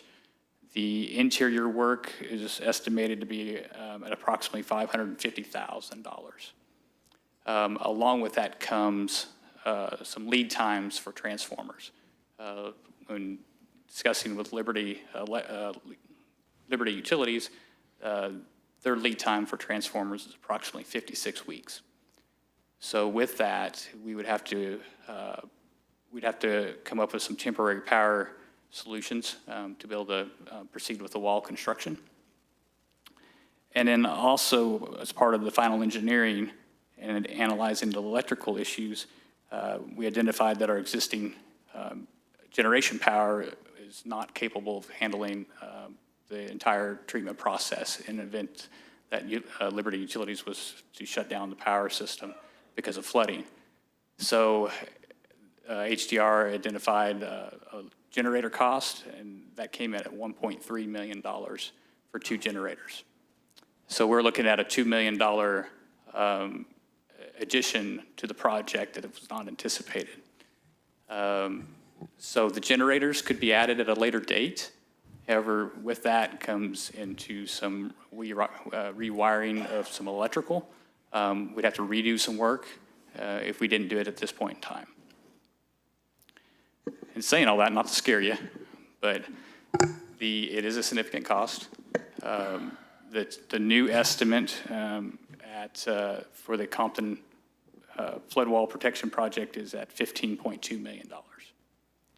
So currently we have grant funding of $13 million. Two of those are CDBG grants, both of which are $5 million each. And then we also have a Economic Development Administration grant of $3 million at this point. Kendall, does that 15.2 include this 1.3 million? Yes. Yes. And we out there have an extra 2.2 million we're not needing? Okay, so we're 2 million short of funding this thing. That is correct. Now, we are exploring options to request additional grant funding. Two of our grants are capped out.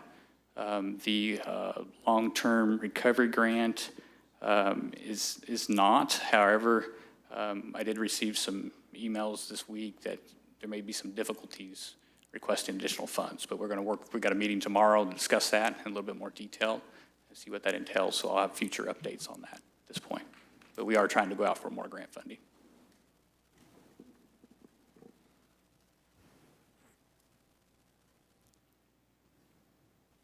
Any questions on that? No, but I hope you end on a high note. Okay, lift station 46. So lift station 46, to give you a little context and background on it, this lift station is located on the west side of town. It is actually serving unannexed property through a developer's agreement. This was an agreement done back in 2007. And the city went under an agreement with two developers, properties to the north of the station and properties to the south of the station. And in that agreement, the developers was obligated to pay a certain portion of the lift station, and the city was obligated to pay for the remainder part.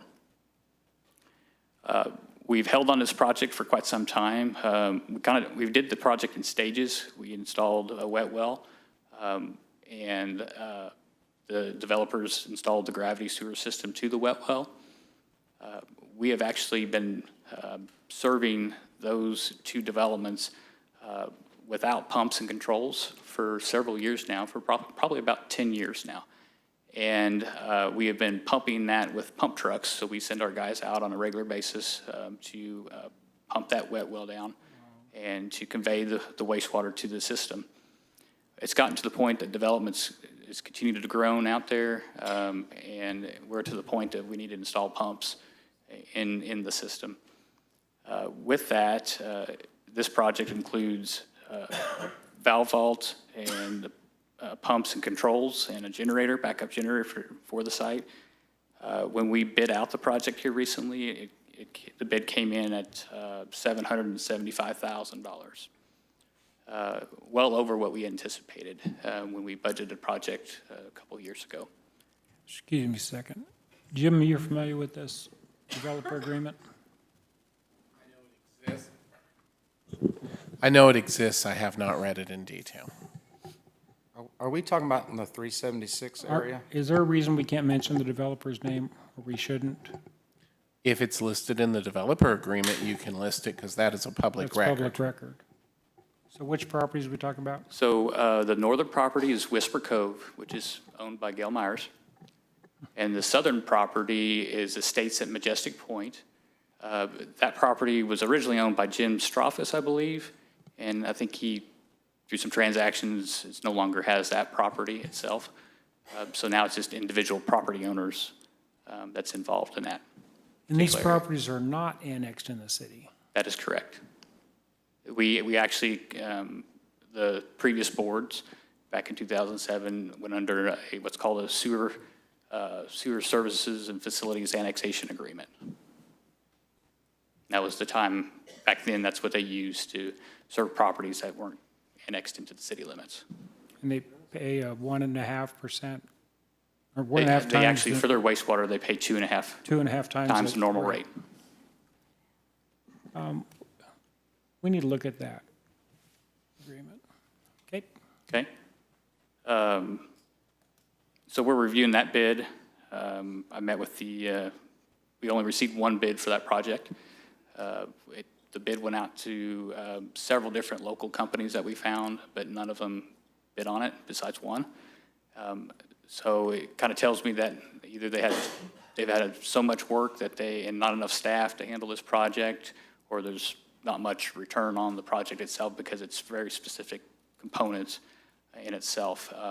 But it did come in higher than anticipated and more than what we had budgeted. So if you look on the spreadsheet, in the green is our projects that qualify for sewer sales tax funding. So this project was contingent upon sewer sales tax funding in our 2022 budget. There was no tourism dollars designated for the project itself. We did receive $530,000,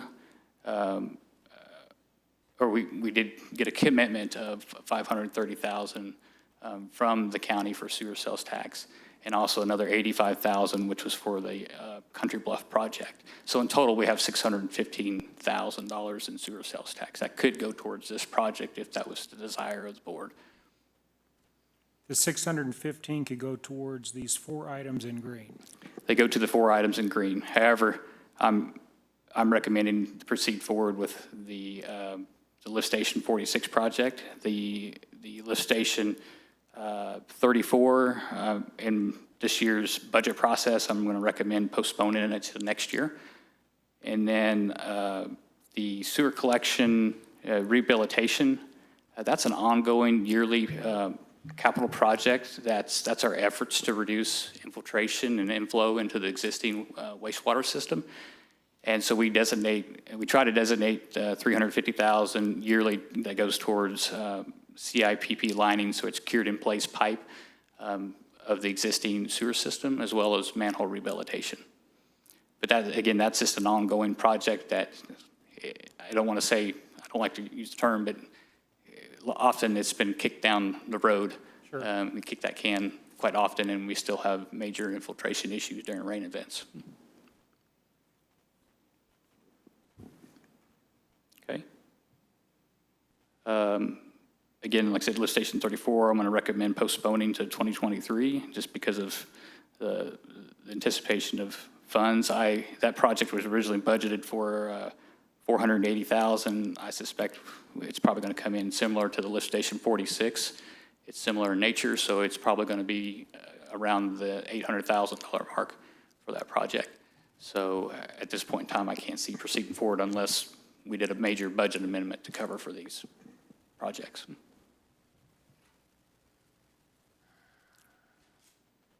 Let's see, Country Bluff.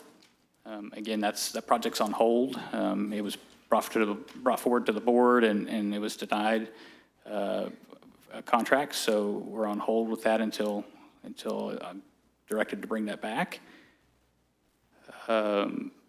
Waterline rehab in neighborhoods. So this is phase 1 of our engineering. So Hiawatha Heights is our target subdivision for next year. We want to procure an engineer hopefully by the end of this year in order to have engineering finished by mid-2023 and then hopefully be under construction next year towards fall.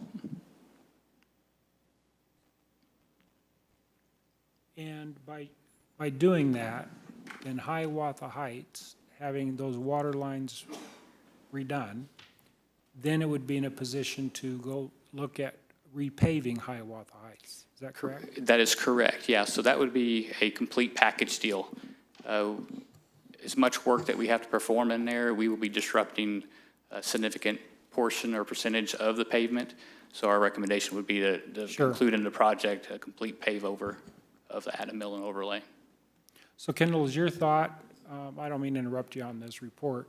Is your thought to do a, quote, neighborhood at a time? Let's go in and replace these water lines and repave. Let's do that a neighborhood at a time?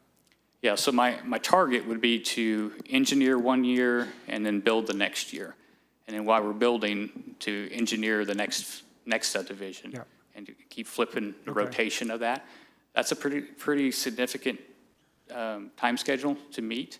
And then there's a lot of dollars involved with that. So as we talk about budget coming up here this fall and in October, we'll look at those numbers and then hopefully we'll talk about prioritizing those and see where we end up with as far as scheduling goes, because it is a significant cost. Again, I brought to you guys, I think it was like a $40 million project overall to do all of these subdivisions. And again, it'll take several years to get through this. I recall it was a $40 million project plus $30 million for repaving. 30 million for repaving and also stormwater improvements. Yeah, so it's only 70 million. Yeah. Kendall, what's the health of that bridge there on Cliff Drive?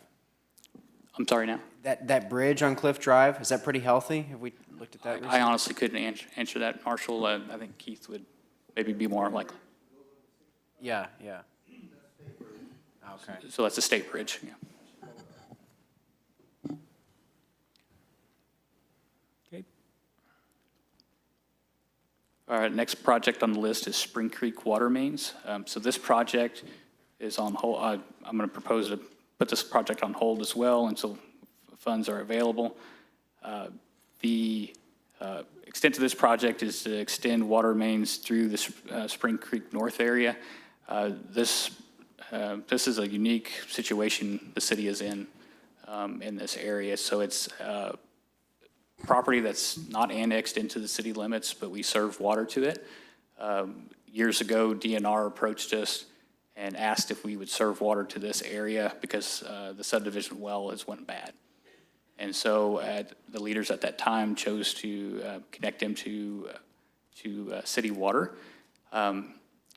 That subdivision has significant issues. The water leaks in that area has put a significant burden on those residences as well.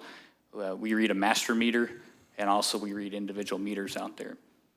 The intent of the project is to not only solve their issues, but also provide a redundant feed into the Palace View area. Currently, we only have one feed into Palace View, and Ted can contest to this. We have some fire flow concerns in that area. And so with that, this will help bring additional fire flow to the Palace View area, 2 phases of the Palace View area, and also provide a redundant feed just for domestic water in the instance we have an issue with one of our pressure reducing valves. And then also, it would also help serve additional properties that are annexed in the city that's along Spring Creek Road as well. So the intent is to serve additional properties plus improve fire flow and fix existing issues with the Spring Creek system. Excuse me, Kendall, for the Spring Creek area, is that property contiguous to the city limits, or has It anybody is. worked with annexation? It is, well, properties are contiguous. You'd have to either do a mass annexation of the whole thing or start with properties that are contiguous and do a domino effect in that. Okay, thank you. And I should say that this project has actually already been engineered. We engineered the sewer mains and the water mains. The water mains, or we engineered the sewer mains already. The water mains are not engineered. We actually postponed it because we ran out of dollars in 2020 when COVID hit. We was able to finish the sewer main engineering due to having some sewer sales tax dollars available. So we did complete that project. So I can't begin the sewer main construction until we have the water main engineered, and we got to do both projects at the same time because we're going to disrupt the roads, and it makes sense to do it both at the same time.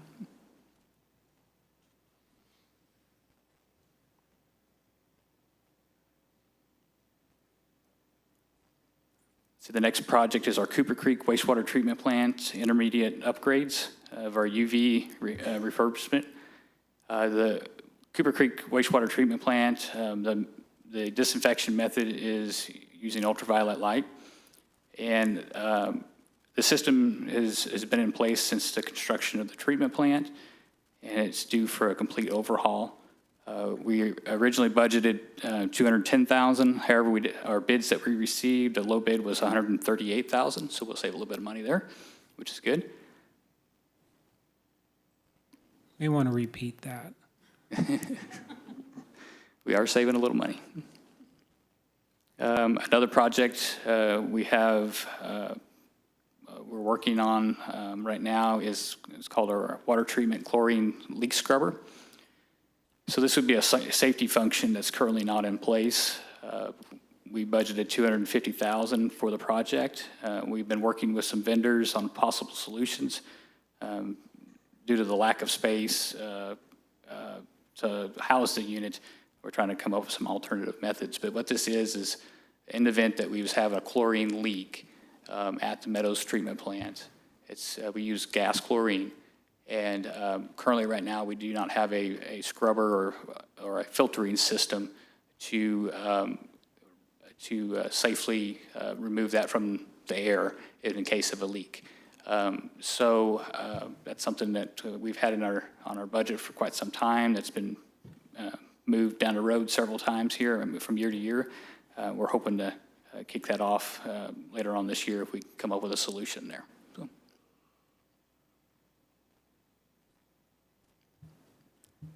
And then some other projects is our water distribution sewer collection maintenance facility, our building number 2. Our water distribution sewer collection crew takes care of all your water distribution systems and sewer collection systems, and they have several pieces of equipment and components. Their existing facility is cram-packed. Those guys do a phenomenal job of making the best use of the space that they have. They really cram every piece of equipment they can in there to try to get the most life out of the equipment. The more equipment sits outside, the UV degradation and the weather plays a role on it. So we're trying to build a second building to house more equipment as well as our spare parts and components. Right now, our pipe sits outside. It's not protected from the sun. So the longer our spare pipe sits there, the UV damages it. So we're trying to come up with a solution to be able to store our components like our fire hydrants or valves or meter pits out of the sunlight into a building that's going to make them last longer, and so we don't have issues there. Again, that project, most likely will probably be postponed because of available funds that were budgeted. With the other projects like Lift Station 46 and some of these other ones that are coming in quite a bit higher, we have to prioritize our projects from year. Obviously, these are very important projects to us. That's why they made the 2022 list. However, we've got to prioritize them against other projects within that year, and when monies aren't available or projects we have overruns and costs, we have to postpone projects to another year, so they just get pushed off to another year. And then we have 2 projects at our Pacific Street Tower. One is our stairway repairs and also the AC duct replacement. We've had some ongoing issues with the outside units, and it was mainly due to some salt that was used for snow removal in the early days that the tower was built. Since then, we've halted that, but that first year really played a toll on the system without being washed down or rinsed or anything, or any neutralizer being put on the staircase. If you walk around the tower, you can notice the first floor, second floor, as you go up, it gets less, the damage gets less, but the very bottom floors of that staircase and that ductwork is significantly corroded. But again, it's one of those projects that we've postponed just simply because of money. Is that a safety issue? I believe it's getting close to that, okay. Yes. And I guess that concludes my section of the report. Keith's got a section here that he wants to share, and then also I believe Chad has some website presentation that he wants to share with you as well. Before we move on, I'd like to take a break. And Ben, I'd really like you to spend some time on this list, Some of these things we've deferred, and I'm concerned we're deferring past the point of deferring. So if we can, maybe if we can get a couple of suggestions from you of the funds we have, our investment accounts, how much would be reasonable. Think like I know that staircase on the water tower. Can it be put off? It can be put off until it can't. Lift stations can be put off until they can't. And then when I hear from Kendall, some items we put off, and then the cost to fix them on an emergency basis, right, costs so much more, right?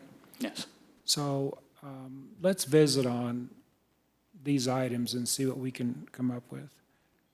Okay, so in the meantime, we're going to take a short recess. Look, my fire department's here. Do you know something I don't know, guys? I'll take a recess. I'll be back.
get you down 22.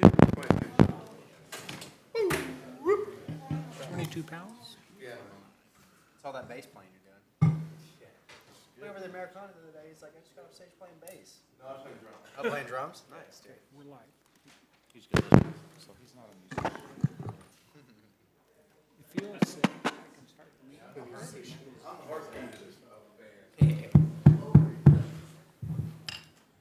I'm going to call this meeting back to order so we can continue talking about water and sewer and lift stations.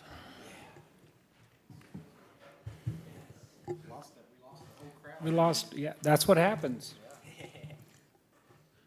That'll clear out a room. He stepped up and everybody left.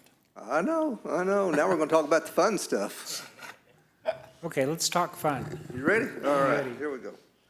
Let's see, West 76 Country Boulevard, the utility undergrounding is finally complete. And I think everybody's probably driven down through there and looked at all of how it looks, and it looks great. So, Yep. and I think we hadn't got all of our final invoices still. We're still working on those, but we're well under budget on this project, so that's good. West 76 Country Boulevard segments 1 and 2 design. We signed the contract and had our kickoff meeting, and they were supposed to start the drone flight to survey it with the drone and collect all the survey data yesterday, but the rain kind of put a hindrance on that, and they need calm weather and not a lot of wind for that drone to fly. So they're supposed to start tomorrow, hopefully, Very weather nice. permitting and everything. So that one's proceeding Very forward with nice. design. And basically, that area is from Shepherd of the Hills or Butterfly Palace to the Ferris wheel, basically, is where that section is. Yep. Segments 1 and 2. About 1.2 miles, give or take a little. Our transportation master plan, we're right on the verge of getting that out the door with our RFQs to select an engineering consultant to do our transportation master plan for us. And that budget was $300,000, if I remember. Yeah, $300,000 for that design. West 76 and Highway 165 intersection improvements, that'll be a eastbound right turn lane there at 165 highway, so people can get off and turn right and not have to sit through a light until they get up there. So that was $750,000 in the budget for that this year. And that's been budgeted and that RFQ's ready to go. It's just right on the verge of it. Okay. Yes, sir. If I'm going too fast through these, just stop me and ask questions or whatever. I just wanted Kendall to pay attention about how easy and positive Kendall? all of these are. Kendall, he just likes to talk, I guess. I don't know. Elevate Branson project, we're finally moving again on that one. If you know, that's that housing project that was out there off of Gretna Road with Brian Stallings. Yes. That project. The reason it was kind of stalled out was because we needed a slope easement and sanitary sewer easement from the adjacent property owner there. And we could not get that, and so they agreed to sell it, and they're under contract and supposed to close on it tomorrow. Is that right, Cheryl? Tomorrow on the property. Nice. So then we can move forward, and he can build out the full development, the full amount of little houses, whatever you call those, you know, Tiny to homes. maximize the amount of houses to put in there then. That's great. Housing Authority parking lot, that was put on hold, if you remember. Just because of the bids came in so high. We bid it out twice. One time it came in at $275,000. Next time it came in at $284,000, give or take a little. And so we pulled that off the agenda that night, if you remember. And we also wrote a formal letter to the Housing Authority, to HUD, and never heard anything back from the Housing Authority over here, didn't hear anything back. So the Housing Authority passed a resolution to postpone the project until we see that, you know, hopefully bid prices will come back down. Great. So we're good there on that one. So Fire Station 4, we had another design charrette the other day, this past week, I guess. When was it? The 4th? Is that right, Cheryl? They brought down, excuse me, a lot of samples of interior colors, carpeting, tile, exterior, the brick colors, the brick facade, and everything that's going to go on the fire station. So we're really excited about, moving forward with that project now, so. Very good. Let's see, what else have I got here? Oh, the White House there, the police facility. We're just about to wrap up our due diligence checks on that. We got the Phase 1 environmental assessment back, so it's good and clear. I'm going to make all these different reports available and stuff. It's really interesting to look at that Phase 1 environmental assessment. You think, oh, that's pretty boring reading, and some of it is, But they go back to 1952 on the aerial photos of where the spot is, where the White House is sitting now. And then they go to 56, and then I think 64, and then 70, then 78, then 90, when everything just blew up around here, and then current day. And it's just, you go from a total wooded tract of land to what it looks like out there to now. It's just amazing. It just blew my mind. I love reading stuff like that. Pretty exciting. So anyway, we got the asbestos assessment back. It's all clean, no asbestos in it. Yes, but anything after 75, you can pretty much think it's probably okay for being free of asbestos. So that was built in 95. So we're good there.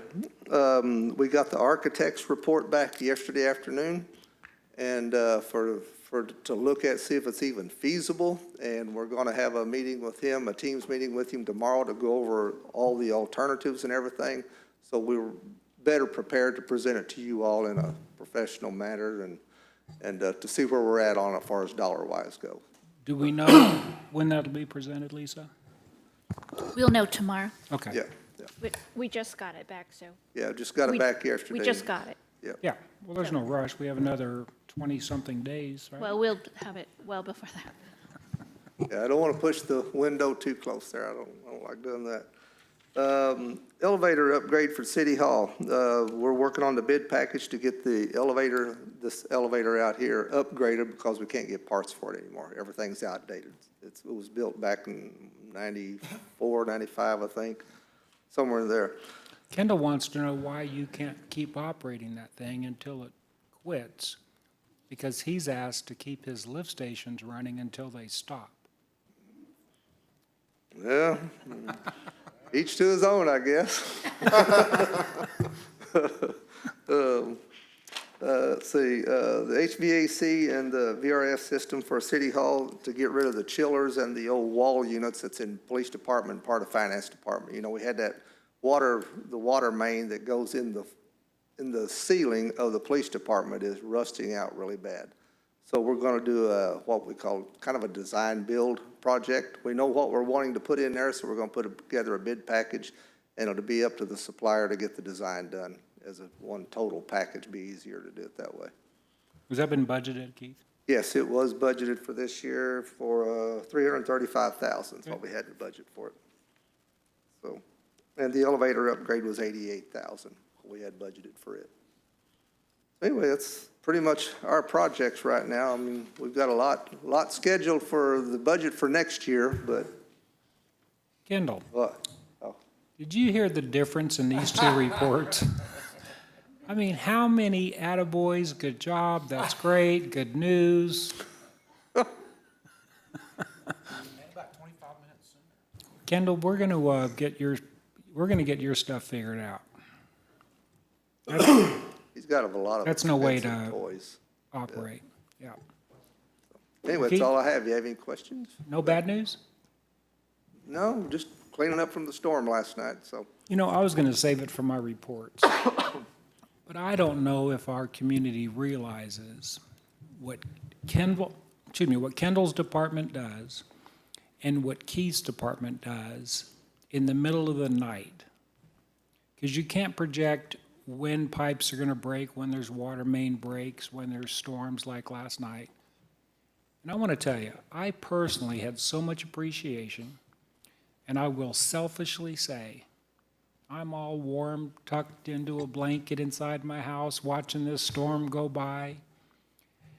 Keith calls in his crew to come back to work, to drive these streets, work through the night, to remove the trees and limbs and all the debris so we all can wake up the next morning and drive to work, right?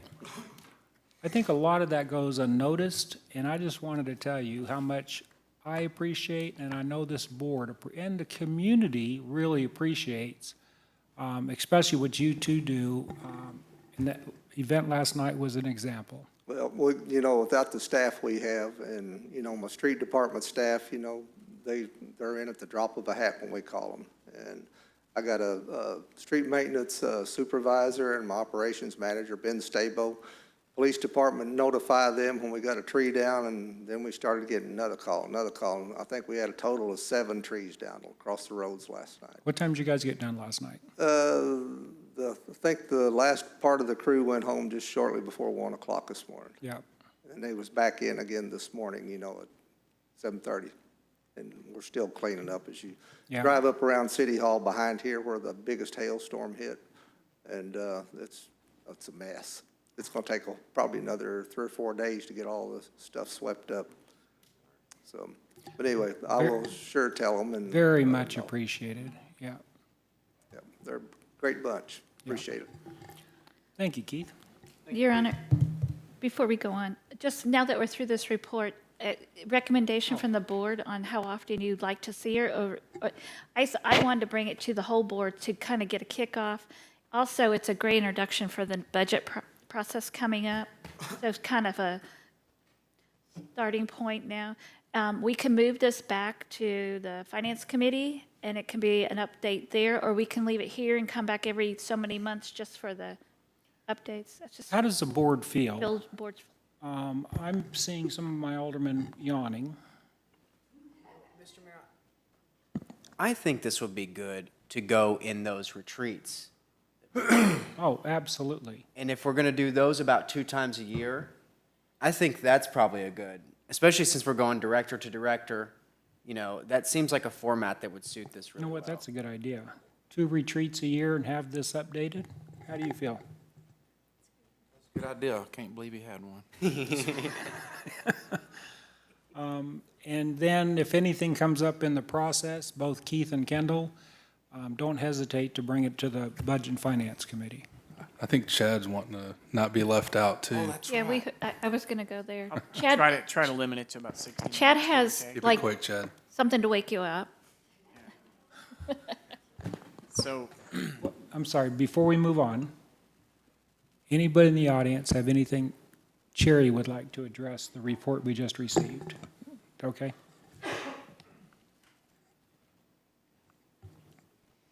Well, before I ask the question about this report, I would like to say that a week or 2 ago, Country Bluff had no water.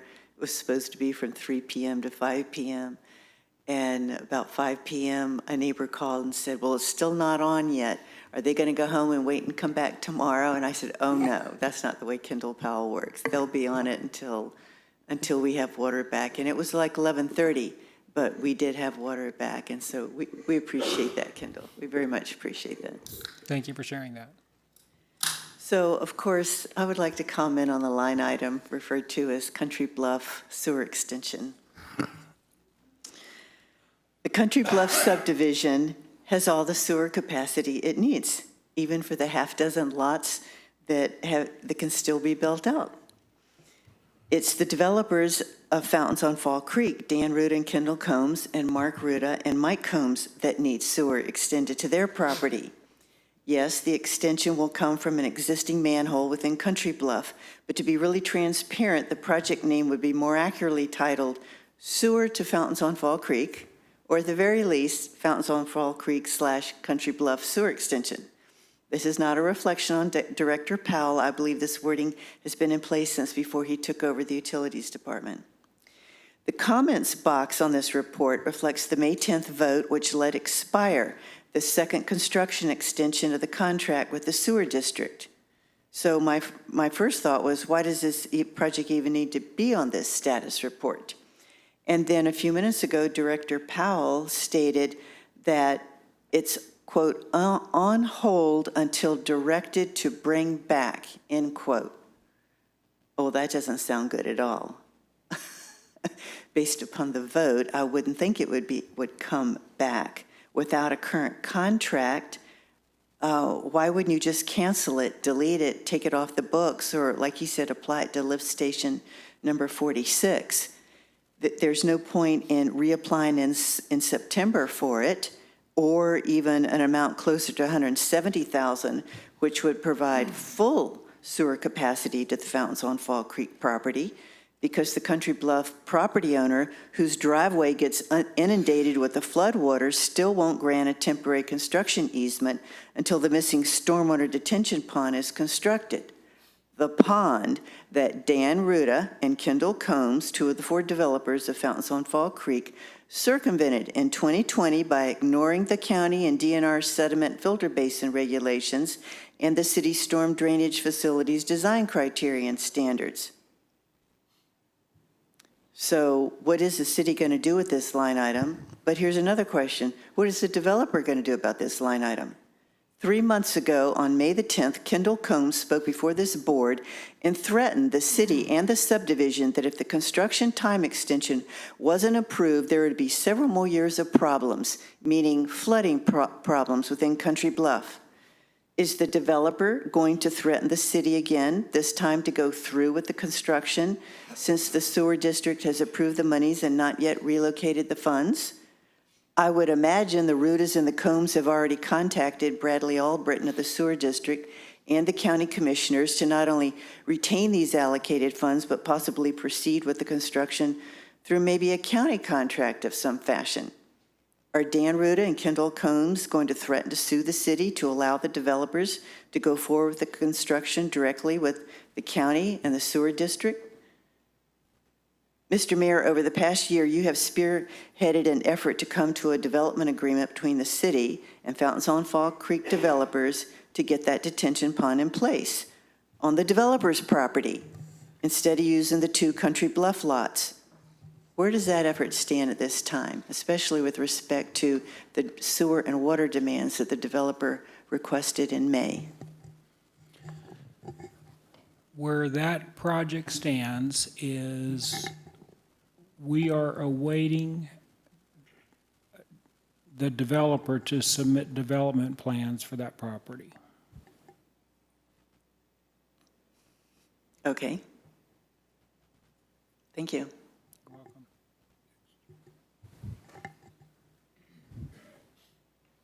Any other questions from anyone in the audience, other than Cherry? Just kidding.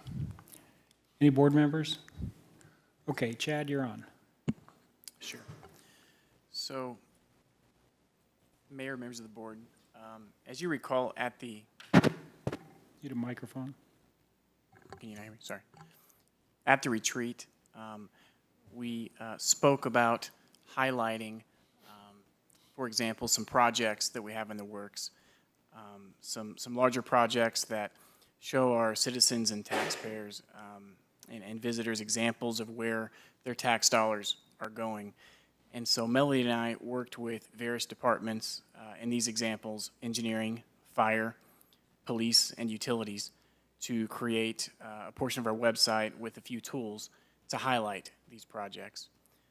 Our very own Employee of the Month, I'd point out, which was Stephen Gilbert this evening, who's now in the IT department, GIS division. He worked hard to create these website tools. And so we picked a label and we called it City Projects, a look at where our city is headed. And when you click on that, this is an interactive map, so to speak, or project page that is created within our GIS system. And we've used it to highlight 4 projects specifically.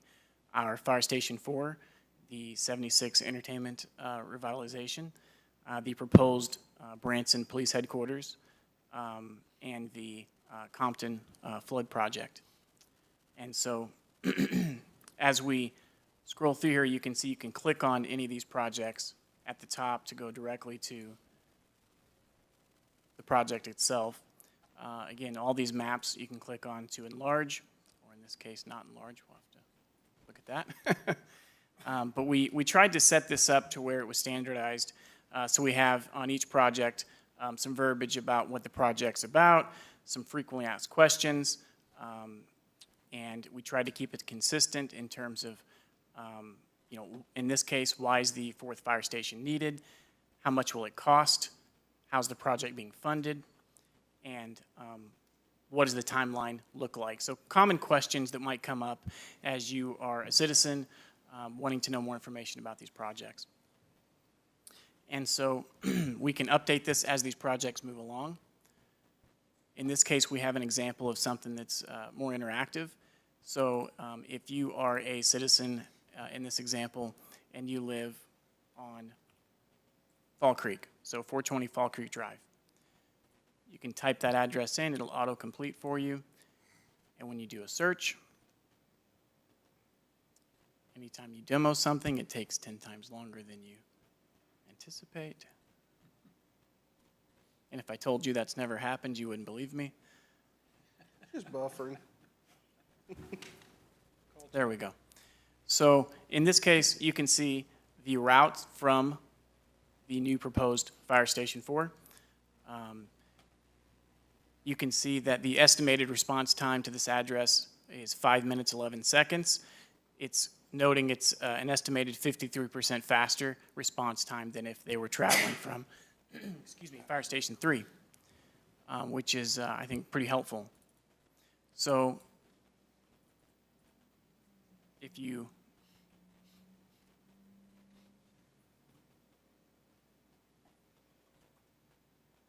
type an address that is, we'll just pick a random Maddox address. In this example, that's not in that area. It's close to City Hall, and you'd come from Fire Station 1 in the event you needed emergency services related to fire, and it'd be 3 minutes and 24 seconds. And also in this example, if you typed an address that's outside the city limits, it would tell you your address isn't serviced by the fire district. Chad, does that proposed Branson Police, is that one still the one on Forsyth Street that we've got entered in here? So in this case, this is fire. This is fire, not police. I'd love to see this, if we go through on the White House, that would be great as well, because part of the incentive was how quickly we could get to different areas from that. Right. But I think on police, because they're out patrolling. So depending where the car is or where the call is, because they don't, well, they could sit in the police department like the fire department does, take naps, eat donuts. Sure, I know. I guess when a police call, They got big when recliners. a police call comes in, they can. Mr. Mayor, I think I'm referring more to like an emergency situation that would happen maybe on our Highway 76 strip, where we could really, where we could mobilize people really quickly and just show, No, Chad, I'll tell you, this is unbelievable. And keep going. Yeah, absolutely. And so as you just kind of talked about, we sit around the table and we talk about this because there's a tremendous amount of data on the back end that you have to collect, that you have to analyze, and you have to put into something like this. It's certainly not something that happens overnight, and this has taken years and years and years to collect that data. And I say that to highlight a future agenda item that's on the agenda tonight related to GIS, which helps us collect this data. And we'll talk about that more when we get to that item, but I wanted to not miss that opportunity to highlight that. And so, again, same thing here. You could type in your address, in this case, the 76 Improvement District.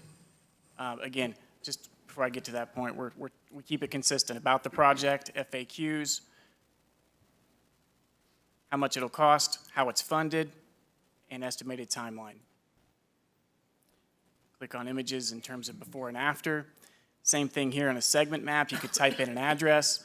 It'll tell you if it's in that segment or not in the map. And then you have your headquarters, proposed headquarters for the police department. Same information. Highlights the tract of land that we're looking at, the property. And finally, the Compton treatment plant flood protection wall.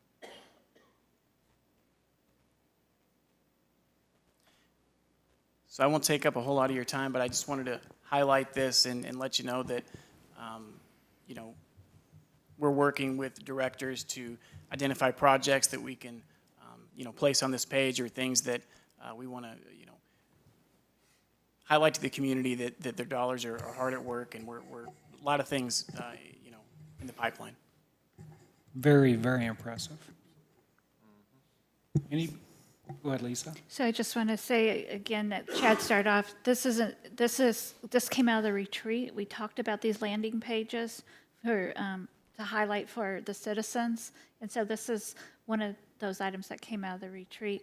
It'll be refreshed and updated. We're trying to limit the number of projects because we obviously have a lot of capital projects, but some of the larger ones that our citizens would be interested in. Kendall, where's all your lift stations? We did talk about that, but it got voted down. Yeah, and I think what brought this up was everyone, I think, you know, at the dais gets approached every day about these questions, right, in the community. And You bet. we wanted to give a location that you could say, hey, just go to our front page of our website, and it's right there at the bottom. Click on that, and you get all the information that you want, or at least at a high level, a lot of good information. That's great. That is absolutely wonderful. That's very cool. Thank you. Thank you, Chad.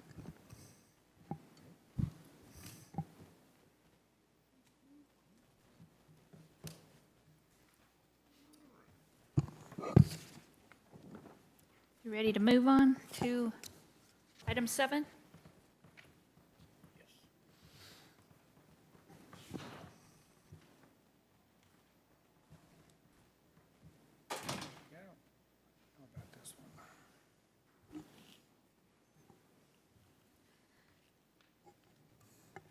Your Honor, the next item is the public hearing and first reading of Bill Number 6184, an ordinance establishing the annual levy of a property tax for general revenue in the city of Branson, Missouri, a city of the 4th class.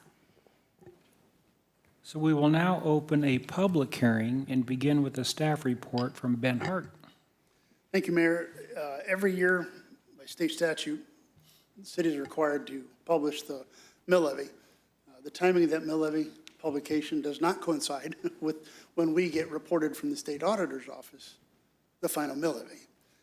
So what we do is publish a mill levy that would be a maximum mill levy, because you can only go down, you can never go up on mill levies. And we'll publish that, have a public hearing on that number, and then when we receive that notice of that final mill levy, we can plug it into typically the second reading. We got it August 2nd. Just this week. This was already submitted. So we know what that final mill levy is going to be. The public hearing needs to be held on the number that's in the staff report, Correct. .6316. So what happens if, for those that don't know, the county will give us the assessed value. We go in and calculate using state forms what that maximum mill levy might look like, publish that information. The state auditor's office then gives us our final mill levy. You guys don't set it as far as the final cap, highest mill levy you can have. And then that public hearing is held. The ordinance is then sent back into the state by, I believe, September 1st for the next year. So that final mill levy is .5861. What's in this staff report is .6316. So we published as required, but the final mill levy will be considerably less than that number. So Ben, at 10,000 feet, residents in Branson are going to have their property tax amount increased. And the reason it's being increased is because Taney County has reassessed the values. Correct. And then who determines what the mill levy rate is? The state auditor's office. So they'll take, is it a calculation? Here's your Calculation they make. We need to generate X number of dollar of funds. Correct. You can't generate more than what you had the prior year, plus, I believe, a CPI of infinitesimal amount, just very small amount. Yeah. So per state law, you can only generate so much revenue, and it's hinged off the prior year. So the county The county assesses the value. Correct. The county assessor's office does the calculation to say to generate X number of dollars, we need a mill levy of X based on this property value. Right, we do that calculation. They give us the assessed value. We do the perform a calculation. calculation for the initial number, the first number. And that's only to have the public hearing, so we can get the public hearing moving. Because if we waited to August 2nd for the state to give us that number, we're out of days. We don't have enough days to actually, or meetings to actually do a public hearing and read them twice to get it submitted back. So we're having a public hearing, but the public comments really don't matter. Or do they? I think the public comments always matter. Well, It's I just a didn't mean to matter say of- it that way. I mean, the Yeah, public I know what you comments meant, wouldn't yeah. affect, Yeah. We This- can't do nothing about we it. can't do nothing about it. Correct. Did I really say the public comments don't matter? Yeah. We knew what you meant. I'll see that video in the future. It's gonna be a great meme. I may make it.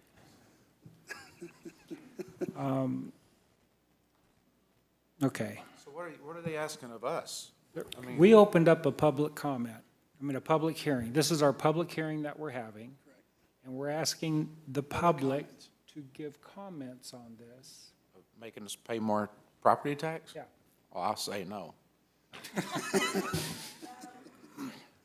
Yeah, what I don't like about the whole process is it's almost like a charade. Calculations are done, this is the way it's going to be. Public, do you have any comments on this? Right. Right? I mean, it's like a charade. Yeah. Essentially what it is. Right. Essentially what it is, yeah. That's what I'm saying. Jim, can we change that? Is that a state statute? So it's an unintended consequence of the state statutes working together with the Hancock Amendment. Designed, the idea was to keep people's taxes lower without a public vote, but it created this process unintentionally by the way it worked with state statutes. So yes, it could be fixed, but nobody wants to do that because of the nightmare it would be for the legislature to figure out a better mechanism for you to set what your tax take in a given year is. The purpose of this, the Hancock Amendment prohibits us from getting more money. So we have to adjust our mill rate to make sure we don't. So the approved tax rate, and I don't remember what it is much higher than this number. So as our evaluations go up, our mill rate drops. Correct. I'm going to ask the accountant if I explain That's exactly right. You couldn't Okay. say it better. So, no, we can't change it. And the overall system, thankfully, though, is designed to keep people's taxes lower without a public vote of the public, meaning not this board, but a citizen vote to raise that tax rate. The mechanism for doing it's a bit clunky, unfortunately. Clunky meaning we're having a public hearing for no reason at all. Yeah, That's but clunky, yeah. Correct. I just heard you say 2 times it was designed to lower it, and he just said it's going up. We're both right. Right. His example was going up, or going down, yeah. So if your assessed value goes down, your mill levy goes up. In this case, the assessed value went up, so your mill levy will come down. Am I paying more property tax or no? No. Oh. I thought you said we were. It thought you depends on, said we it were. depends on where you're at. Yeah. Depends How on where about you're this? at. You're not paying more to the city of Branson because Exactly. of this. So City of Branson received none, but the state will receive, county will receive more? Nobody receives more. The county may receive more. I say we move on to the next agenda. Yeah, there item. you go, next. Thank you, Ben. Oh, I hear you. Okay, so we're in a public hearing. I will now take public comments. Anyone in the audience wishing to speak in favor or opposing this matter?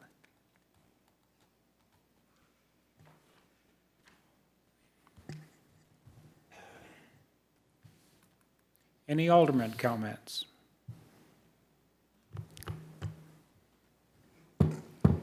Public hearing is now closed. The floor is open for a motion to approve the first reading of Bill 6184. I make, so move. Oh, is it electronic? Yeah, okay, so we have a motion and a second. Where is it? Lost mine.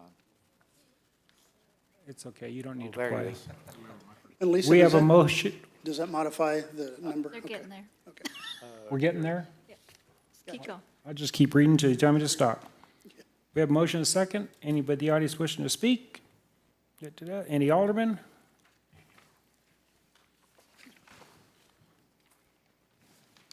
Are you ready now?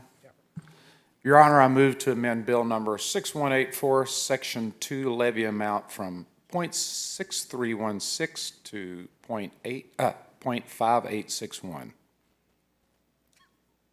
So you need to be the one that made the motion. So we have a motion and a second. Any in the audience wishing to speak to this matter? Any aldermen? Please vote on this amendment. So I have for the amendment, I'm sorry, the amendment is to lower that levy to .5861. I have a motion by Alderman Cooper, and I have a second by Alderman LeBlanc. And we're opening it for a vote. Thank you. What she said. Let's vote.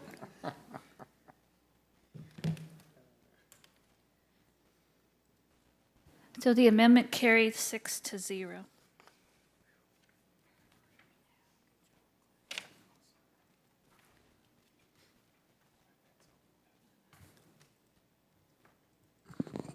Okay, BPD, that, you're on deck. Okay, so we have, at this time, we have the motion, or we have the bill number amended.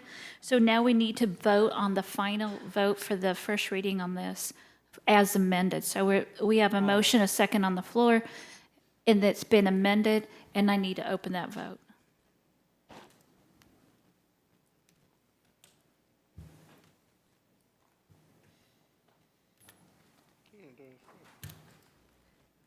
Motion carries 6-0. We've had an amended levy, so it's clear, the amended levy is .5861, and we will have that ordinance amended and approved on the final reading next meeting. Thank you.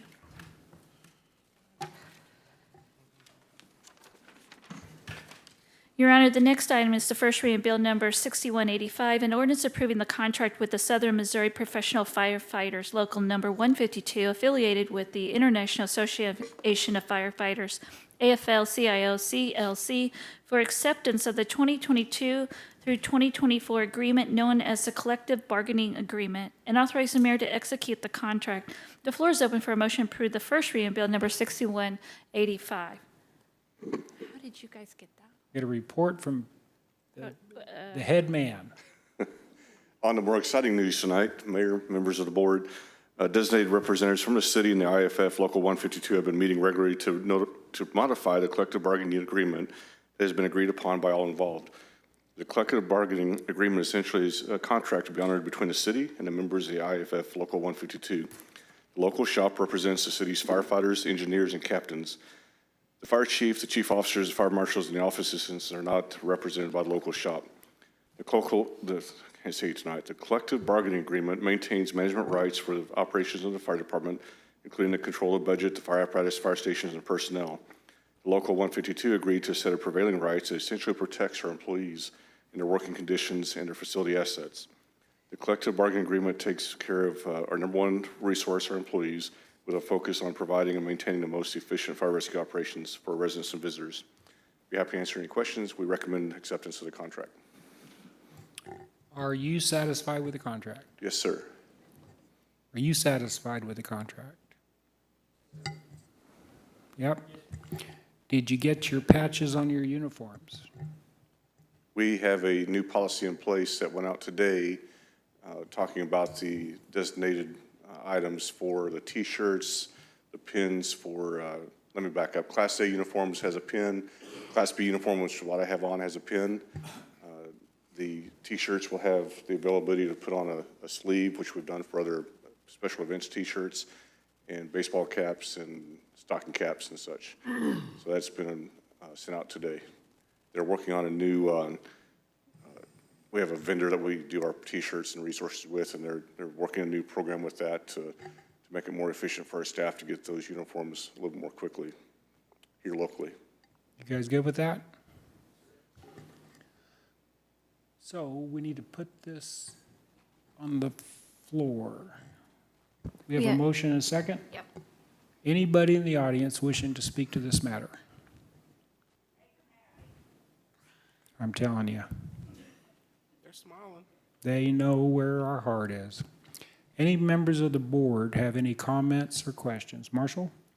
Yeah, I really, I appreciate you, Mr. Mayor, asking these guys how they feel about it. That is a priority of ours from day one.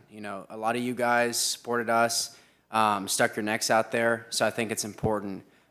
We care in so many ways, and I think hearing from you guys, making sure that you're comfortable, not just, what you've come to an agreement on, but the process, and that you're treated fairly, and things aren't thrown at you, and just, quite frankly, things are done a little bit differently than they've been done. So that's a huge priority, and I just appreciate you guys being here, and so, yeah, we got your back, so. Any other board? Ditto. That means what Marshall said. I agree with Marshall. Did you say Delina ditto? Did you say Delina? No, just plain ditto. Ditto. Checking. I'll echo Marshall's thoughts. I've known and interacted with you, several of you guys over the years. Our city depends on you. You step up. I know I gave accolades to Keith and his crew and Kendall and his crew. I understand the fire department was out last night. I'll share one other thing that I feel like this process went a lot smoother this time with Director Fisher in the room from HR, using a federal mediator, which is a free resource to the city and to the shop. That made that a lot less painful of a process to go through. So it worked well. Very nice. And yeah, Mr. Mayor, on Gretna Road, there was a downed light pole, so there was at least one fire truck out there. Yes, crews were out last night with severe weather as well as the police department. We were shagging trees and using leaf blowers and having a blast. We get a lot of support from Ben Stable and his crew, and it was fair to give it back last night. Yeah, that's great. I don't want to be remiss and leave Chad out of this because we don't know, the community darn sure doesn't know, but I get more emails that says they're upgrading our system, they're doing this, they're doing that, and the system's going to be down from 1 a.m. to 5 a.m., right? So his guys are in here in the middle of the night, sometimes all night, working on our system upgrades. So there's a lot of things that happen that I would like our community to be made more aware of a lot of the, so many of the city personnel going above and beyond. I can't say enough about you guys, and I hope this process continues just to get better and better. We've got a rockstar team. And I'm anxious for you and the chief, hopefully, if and when we move forward to White House, to put your Joint Command Center in there. I'm excited about that. I'm excited about a lot of things coming. So, thank you very much. Thank you. Is there any reason for a second read on this? We gotta see if this one passes first. What's that? See if this one. Oh, see if this one passes first before we talk about.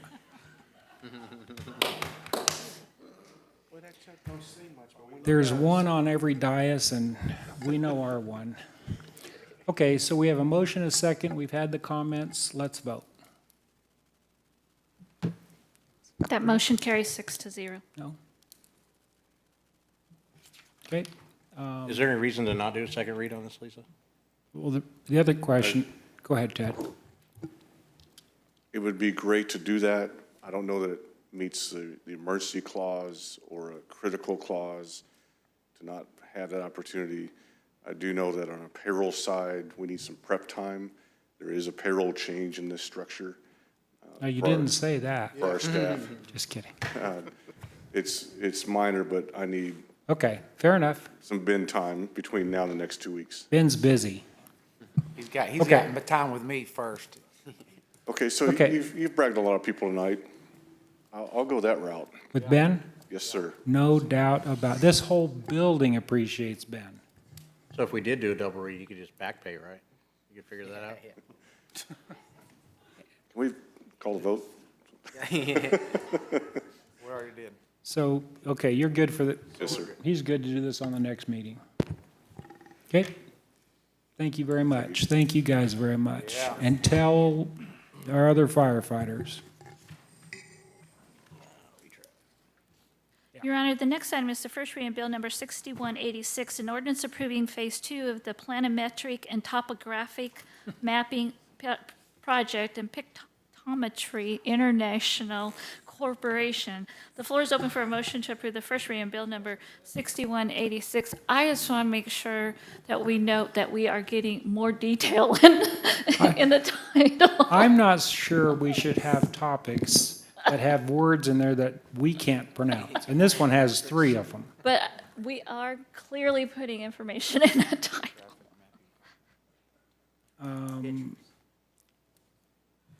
We have a motion and a second on this.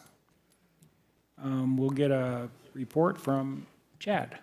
Mayor, members of the board, I'm learning about those terminologies as well, having GIS recently come over to IT department. Some of the stuff's new to me too, and it's fun and exciting to learn about it. So, but all that being said, in January of 2019, the board passed ordinance 2019-0015, and what that did was approve funding of a contract with Pictometry International for, I'm going to call it aerial photography, right? I could say all those words again, but it's just aerial photography, basically. I made Lisa say them, but I'll skip that. And so the way that that's collected is simply a plane that flies over and strips over our city with some neat technology that collects the latest imagery data, among other things. And so that contract was approved, again, back in 2019. The contract total was $147,990.22. So that agreement included 2 flyover project phases. One which occurred in 2019 at the time, which cost $67,828.86. And the second phase of this agreement is due in early 23, so early next year. So you might be going, well, why are you coming to me right now? And the contract's approved, it's already passed, but we are coming to you to schedule that flyover. We have to schedule it now to get on the books with the company so that they, we're on the books so they can fly early next year when the foliage isn't on the trees, essentially. And so they need us to give us the go-ahead. And we won't give the go-ahead until you all approve this to say, yep, we're good with this. We will put that money in the next year's budget, essentially. The cost to do that is, the next flyover is $73,995.11. And again, those funds will be in the 2023 budget appropriations. Staff recommends approval, and I'm happy to answer any questions you might have. So Chad, for clarity, the contract was approved, and I don't know that it matters or not, but when the contract was approved, the first payment of $67,800 was approved. That's right. But you're saying that the second payment of the contract has not been budgeted? That's correct. Okay. That's correct. And we will budget it next year, but we're not comfortable giving them the go-ahead to schedule this without you all saying, yeah, we're good with that. Fair enough. Any questions, comments from the audience? Questions, comments from the board? What kind of images or what are we talking about here? So it is ortho photography, and it's high-resolution images. The mayor's laughing at me. High-resolution images that also include LiDAR, and so it gets the side of buildings as well, not just the top. So think Google Earth on steroids, kind of, for our city. And you can imagine in 4 years how much has changed in the city, how much development has changed, how much, all the topography has changed. And it is absolutely critical that we keep these maps updated because we have millions of pieces of data inside this system, from water lines, stop signs, any sign in the city, sewer lines. I mean, you name it, we collect data on everything. And every day, every year, we're relying on that data more to make decisions, to run our city more efficiently, and quite literally, every single department uses it. Very, Really? very important. Oh, yeah, it's huge. So this flyover detects underground stuff? Nope. We input that data into the system with our technicians. Oh, okay. Yeah, Curtis Copeland, who's been with us for 25-plus years, is a leader in the state, I would say. You bet. If not the country, in doing what he does in this. And I can't tell you every detail, but I can tell you we have a top-notch team. Clay wanted to know if it'll find any lost treasures. It can. I've got a metal detector. I don't need that. Alf Bolin. Mr. Mayor, I was going to say real quick, I was going to ask specifically about LiDAR because that anthropologists are using that in I've seen South that. America. They can strip out all the trees and see Amazing. if there was an old village there. I mean, you can see any kind of topographic thing you need. It's It really is incredible. amazing. Yeah. Ted, do you have a comment? I may just to brag on the system a little bit, when we had the tornado in 2012, we had just flown, forgive me, I don't know the exact dates, but just weeks before the tornado event. Within that contract, it had another flyover in the event of a disaster. So we had incredible data pre and post disaster of the tornado flooding. We have these images in our patrol cars and the fire vehicles with the data that Curtis and his team does that overlays with fire hydrants and everything else, that it is invaluable to our team. Very nice. All right. That's all I need to know. Yeah, and so when you're a worker and you're out, in almost any department, they're collecting data every single day on iPads, and they're inputting it in the system, inputting in the system. Wow. And so we use that for many, many different things. Hi, Mayor, it's Cheryl. Hi, Cheryl. I was part of the contract when we did it in Okay. 2019, and I've been working with Chad on this. The other thing that we have to remember is they are freezing that price for us. So that 70,000, that 73,995.11. is a frozen price. If we were to wait and do this in 2023 for the 2024 year, it would be an escalated price. So I just wanted to bring that up. Thank you, Cheryl. Thank you.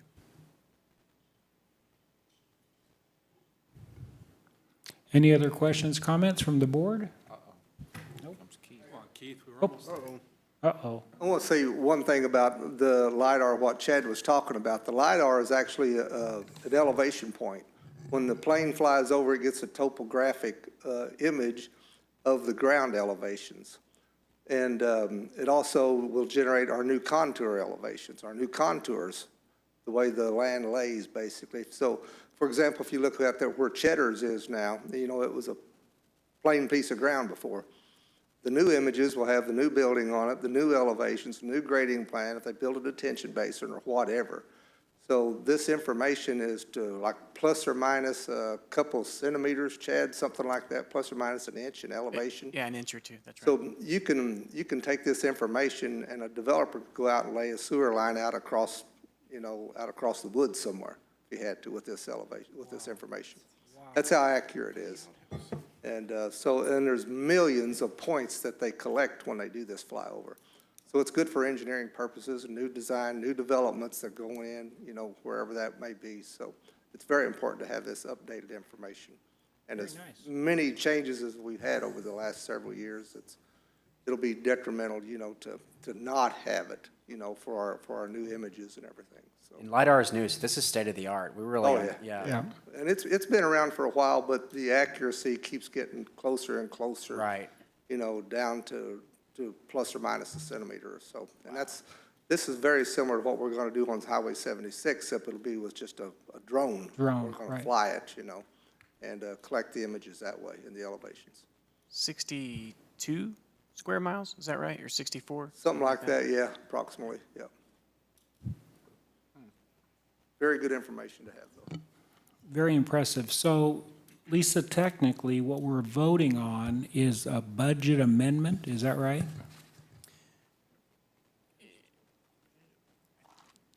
No, you're approving that second phase. via ordinance. Via ordinance. We're Yeah, approving for the the dollar amount to be paid. You're approving that second phase, which will allow that dollar amount to go into 2023 budget. Oh, I see. Okay, is the board clear on that? Yep. Then let's vote.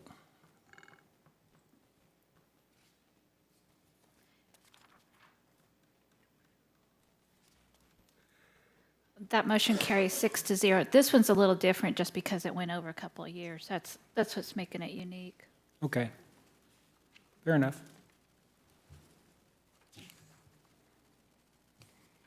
Your Honor, the next item is the first reading of Bill Number 6187, an ordinance amending a site lease agreement with Cellco Partnership DBA Verizon Wireless to co-locate cellular communications equipment on Walmart Water Tower and authorizing the mayor to execute the contract. Floor is open for a motion to approve the first reading, Bill Number 6187.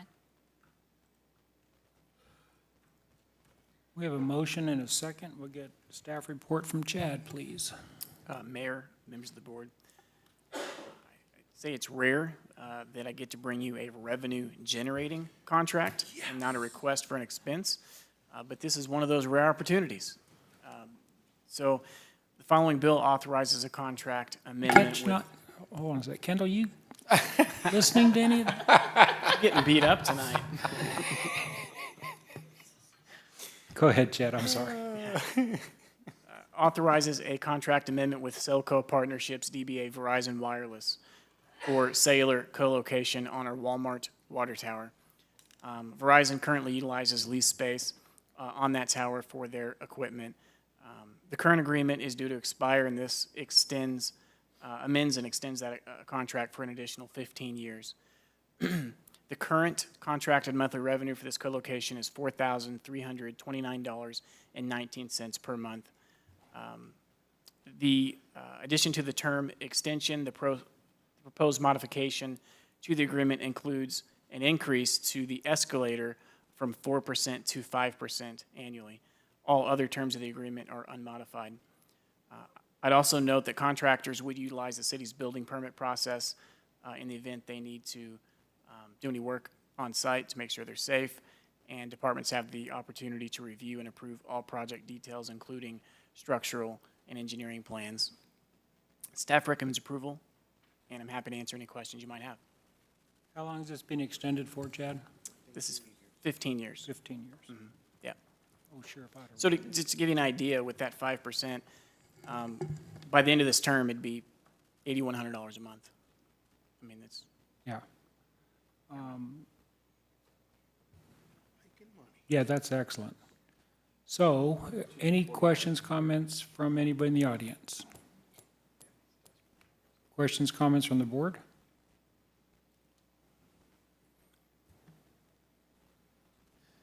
Kendall has a question. Oh, he really does. He's wondering how we got this increase from 4 to 5%. All the money comes into the IT budget, Kendall, sorry. So I just want to state that I'm very appreciative of Chad taking over the contract process for the cell tower stuff. So it is very time consuming. We used to house that with the utilities department, but Chad is taking that over, and we're very much appreciative of it. However, we are supporters of it. These are on our water towers, and it is a good revenue source. I believe it's upwards around $400,000 to $500,000 a year annually. So it is a big supporter for the city. So again, I'd love to have the money, but again, I understand it's going to the general fund, so it's good. And if you would have negotiated the contract, it might have been 6%. Negative 6%? No, I'm kidding. Kendall, thank you for sharing that.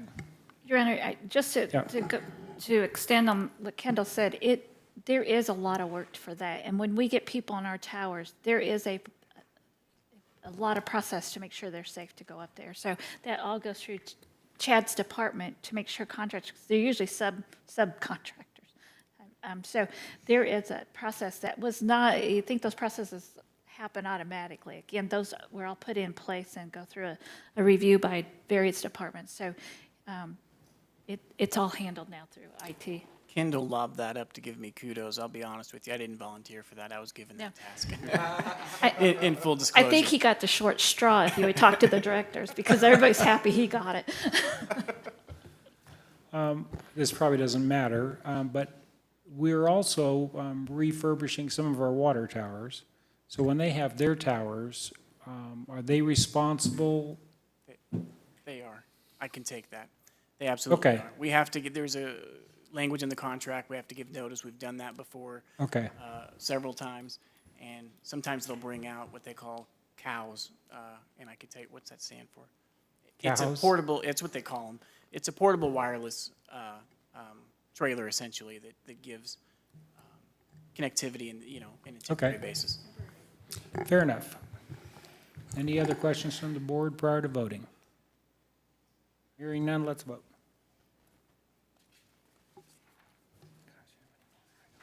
That motion carried 6-0.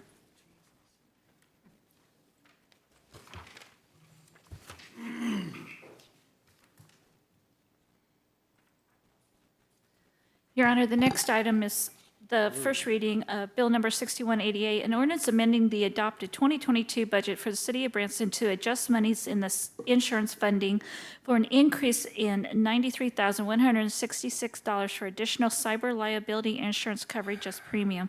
The floor is open for a motion to approve the first reading of Bill Number 6188.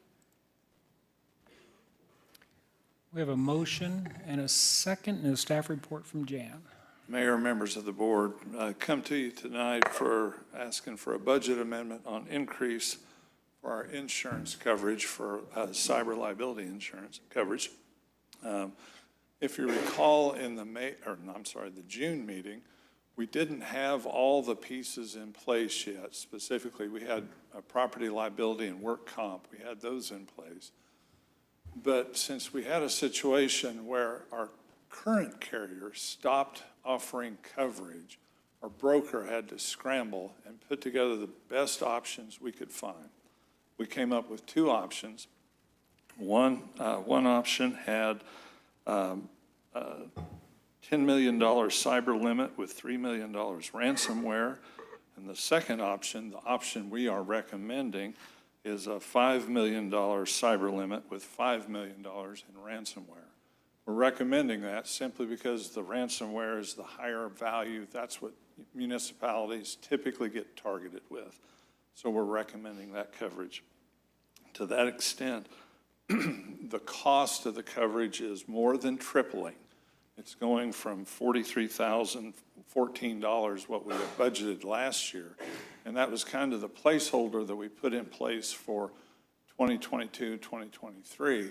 But when the numbers came back, they came back at $136,179.75.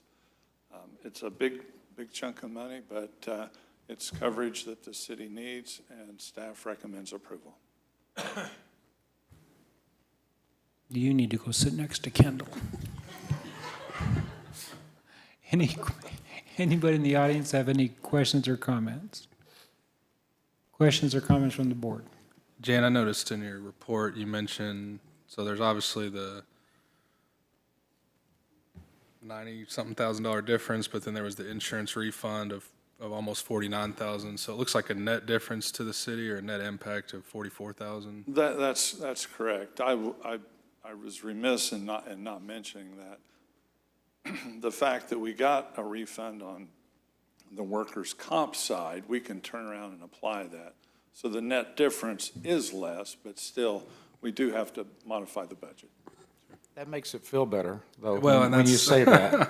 As I was reading through this, I was glad to see that at the end, that, at least there's, some silver lining, I guess. Yeah. But, yeah, I mean, I'm Chad could probably tell us better than anybody, this is something one of those necessary evils, so. Well, if we took the other $44,000 out of Kendall's budget, there'd be no increase.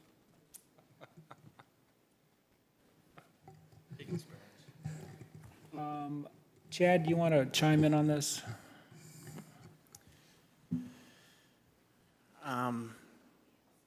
Yeah, I would ask that you approve it. Is that stating the obvious? You know, the cost is, I don't think, I don't expect next year is going to be any better. Everything we're seeing in the market is not going to be better. And so we're trying to balance.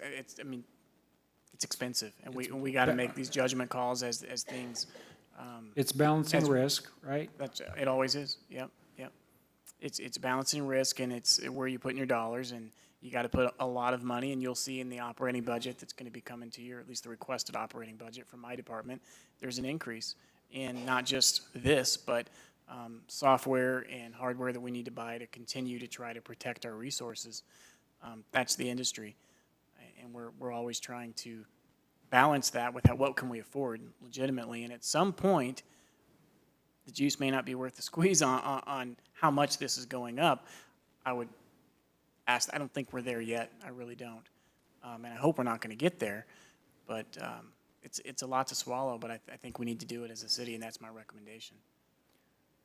So I just read in the news, municipalities frequently are getting hit with ransomware.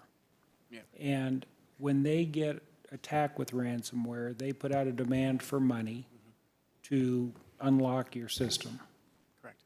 And any idea what those, I'm probably getting too much in the weeds. I mean, I guess it depends on the size of the municipality, of how much they demand. Would this $5 million of coverage be? That's the $5 million question, right? Honestly, So they I don't know. I mean, I ask these same questions when we're on a call with our broker and with the, I think they're underwriters, and they kind of give me the same answer that I'm going to give you, which is we think for an organization of your size, this is very sufficient. That's the answer they gave me. Okay. How much is too much? How much is too little? I can tell you they ask for a whole lot of money when these ransomware attacks hit. And it's not just the money that they request that costs you. The expenses are far exceed the amount they're requesting. In fact, often you don't even pay it. Sometimes you don't pay it, and the expenses are everything else that comes along with it, which we could go into if you want, but Can we there's just a lot. back up on an external hard drive? Probably not. Private server? Any other questions, comments from the board? Thank you, Chad. I'd just like to add that just as important our public safety is, cyber safety is extremely important. It's a large amount, but it's necessary. One last comment, and as we go through the budget process, I think we talked about this in budget and finance a bit. I think one area we might be able to help soften the blow a little bit. Currently, it's my understanding, at least, the general fund is taking the brunt of this expense, where potentially we can spread that pain, so to speak, out a bit and look at some of the other funding sources to help alleviate some of that pressure on the general fund. If that makes sense. And so I think that's an opportunity for us. Fair enough. Okay, you ready to vote?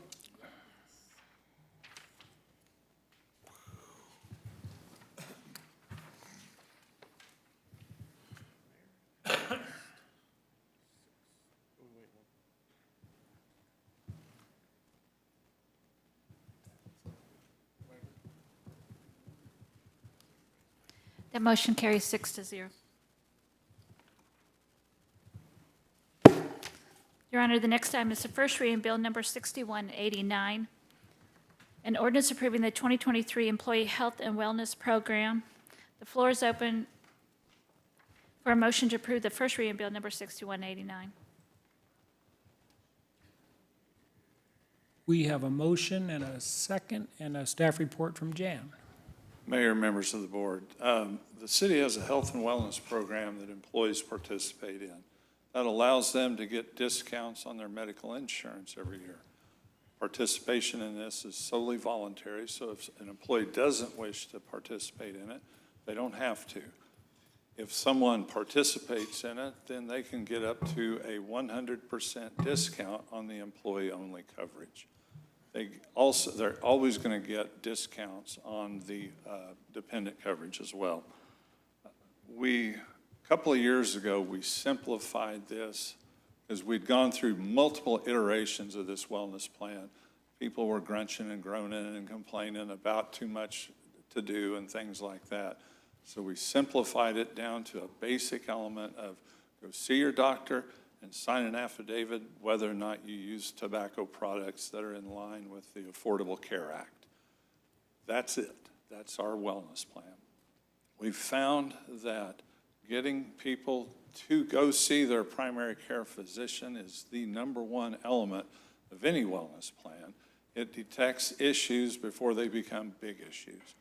And over the years, we've seen our costs drop as associated with that with respect to what our insurance claims are. Prior to initiating this, we had a number of employees who used the emergency room as their primary care physician. Every time you go to the emergency room, you're dropping $2,000 easily. So with this, by seeing their primary care physician, that drops that $2,000 down to about $100, $150, somewhere in that neighborhood, which significantly impacts our renewal rates. So we are just presenting this as a do-over or do it again, a redo, for, if you will, for 2023. I'll answer any questions you have, and staff recommends approval. So Jan, the previous plan, as I recall, it included blood sugar levels, blood pressure, right? I mean, you had to meet certain criteria to qualify. Right. And we eliminated those. We just want those things checked. You establish what your needs are with your primary care physician. You know, blood pressure is not a universal number. You know, as you get older, it increases in the diastolic and systolic numbers, those kinds of things. So it may not, you know, one size doesn't fit all for everything. So we want that relationship to be between the employee and the doctor. Fair enough. And obviously, you're recommending approval on this. Yes, sir. Anybody in the audience? Just to clarify, those are still the requirements on the form. They are on the form, that they just be checked, that's all. Okay. Anybody in the audience have any questions, comments? Any board members? Hearing none, let's vote.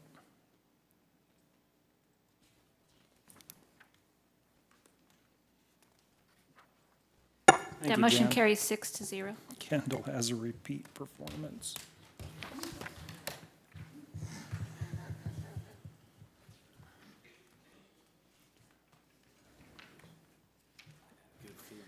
Your Honor, the next item is the first reading of Bill Number 6190, an ordinance approving the contract with Public Water Supply District Number 3 of Taney County for water termination and authorizing the mayor to execute the contract. The floor is open for a motion to approve the first reading of Bill Number 6190. We have a motion second and a staff report from Kendall. All right, good evening again. Over the past year, city staff has collaborated with Public Water District Number 3 of Taney County, referred to as the Water District, to create an agreement for water termination services. Under the agreement terms, the Water District, at the request of the certification of the city, will allow water termination to their water customer if the customer has failed to pay their city sewer bill, and 30 days after the city has provided certified written notice to the customer of the water district. Prior to the proposed agreement, the city did not have the ability to discontinue water service for non-payment of sewer bills for city sewer customers connected to the Public Water Supply District Number 3 of Taney County water system. As a result, numerous sewer bills are being left unpaid. As outlined in the agreement, the city will not terminate water service after noon before a weekend or holiday, and will restore service as promptly as reasonably feasible in any event within 12 hours of payment of the unpaid bill in full or the conclusion of a payment arrangement. The cost incurred for the termination services will in turn be passed on to the customer responsible for the non-payment. Water will be restored to the customer following receipt of the required payment for sewer services, reimbursement for disconnection, and restoration fees and any associated cost. Staff recommends approval of the agreement with the Public Water District Number 3, Oconee County, for water termination services. A few more details. As of the 1st of August, there are 222 delinquent accounts on the 1,200 active customers that we serve. The top 4 delinquent accounts totals to roughly over $5 million in sewer bills that's not been paid. And please keep in mind that also includes penalties and interest, which have been compounding for years and years and years. These are accounts that's never paid their sewer bill. Wait a minute, can you repeat what you, repeat that again? How you got to the 5 million and? Ditto. Is Ditto, that, please. I'm kind So in the beginning, when these customers connected to city sewer, we did not have the ability to enforce them to pay for sewer. And so we had no way of shutting their sewer off. And we couldn't shut the water off because we didn't have an agreement with Taney County Public Water District. So when they don't pay their sewer bill, then they get charged penalties and interest, and from month to month, that'll compound, and from year to year, it adds up. And so those top 4 accounts, it adds up to $5 million. It's just gone? Yes, that is correct. So let me restate that. So with this agreement, we cannot shut those customers off for past due amounts from the date of this agreement backwards. From the date from when it's approved forward, we can actually shut their sewer or water off for non-payment going on. Now, this is a number, when you say these 4 accounts, who are those 4? What does that mean, these 4 accounts? Well, I don't have the details for you on that as far as which customers they are. Are we talking about an abundance of individuals, homeowners, or? No, this would be just 4 individual accounts. They'd have to be large 4 commercial accounts. 4 commercial accounts that owe $5 million total. Yeah. that haven't paid their sewer. That's correct, yes. And how long back has this gone? It depends on the account. I don't have the details of when they actually connect and how long. And they're still in business and getting water and stuff? That is correct, yes. Well, that's just.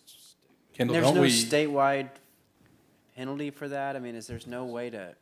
And I don't know the exact history of it, but at one point, the state of Missouri did pass some legislation that that required water districts to begin working with sewer districts for this very same reason. In the past, there was no legal obligation for the water company to shut off their water for a sewer customer that was not theirs.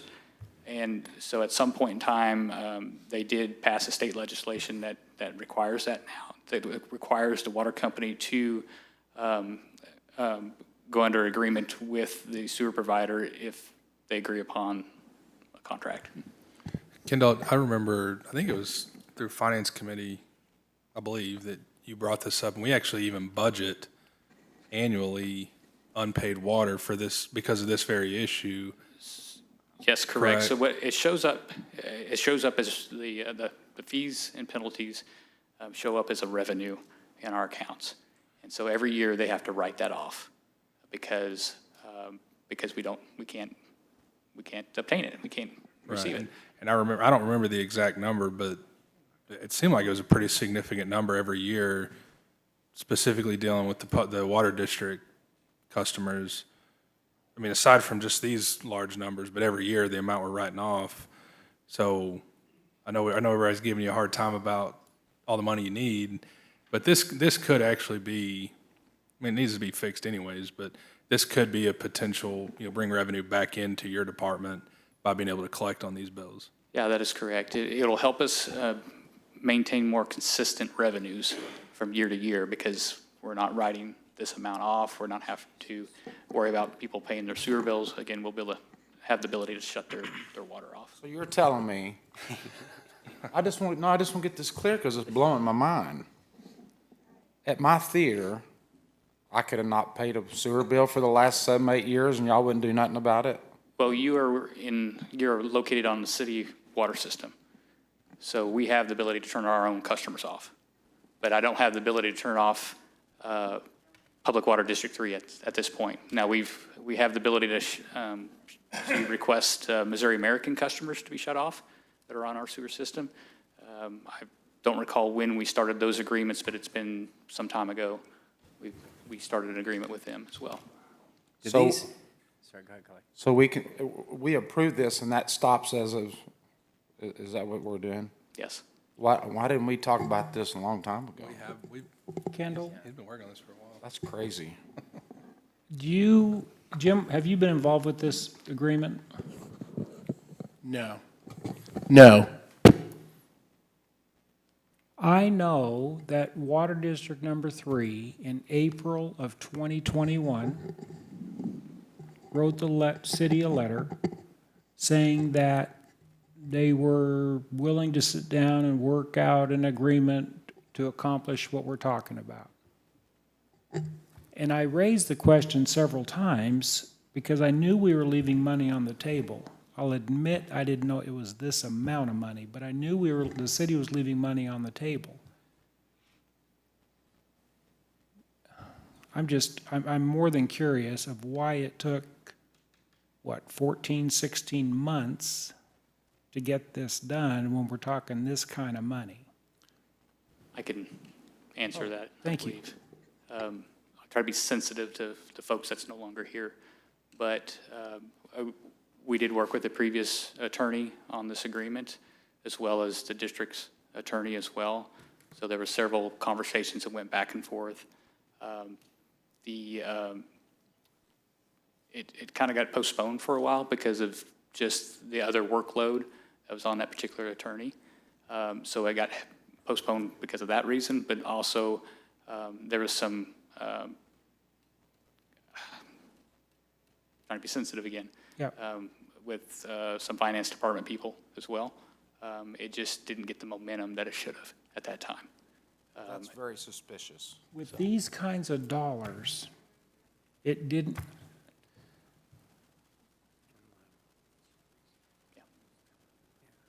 Hey, Kendall, do those 4 entities, do they know the hammer's about to come down, basically? So a little bit more details I want to get into, and you guys started asking some great questions. One of the, I thought about this, and it will take some staff time to do this, but it would be in our best interest to contact each one of these customers that are on the regular list of delinquent billing and reach out to them by phone and say, hey, this is coming down the pipe, be prepared. Because if when this agreement is approved, if it is approved and it's in place, 222 delinquent accounts is going to be a significant challenge for my staff to go out and disconnect or shut off water to these customers. So as part of this agreement, I want you to realize that the water district is not shutting their meters off. It'll be city staff going out onto their property and shutting District 3's water meters off. With their permission, So we'll have some liabilities there. Yep.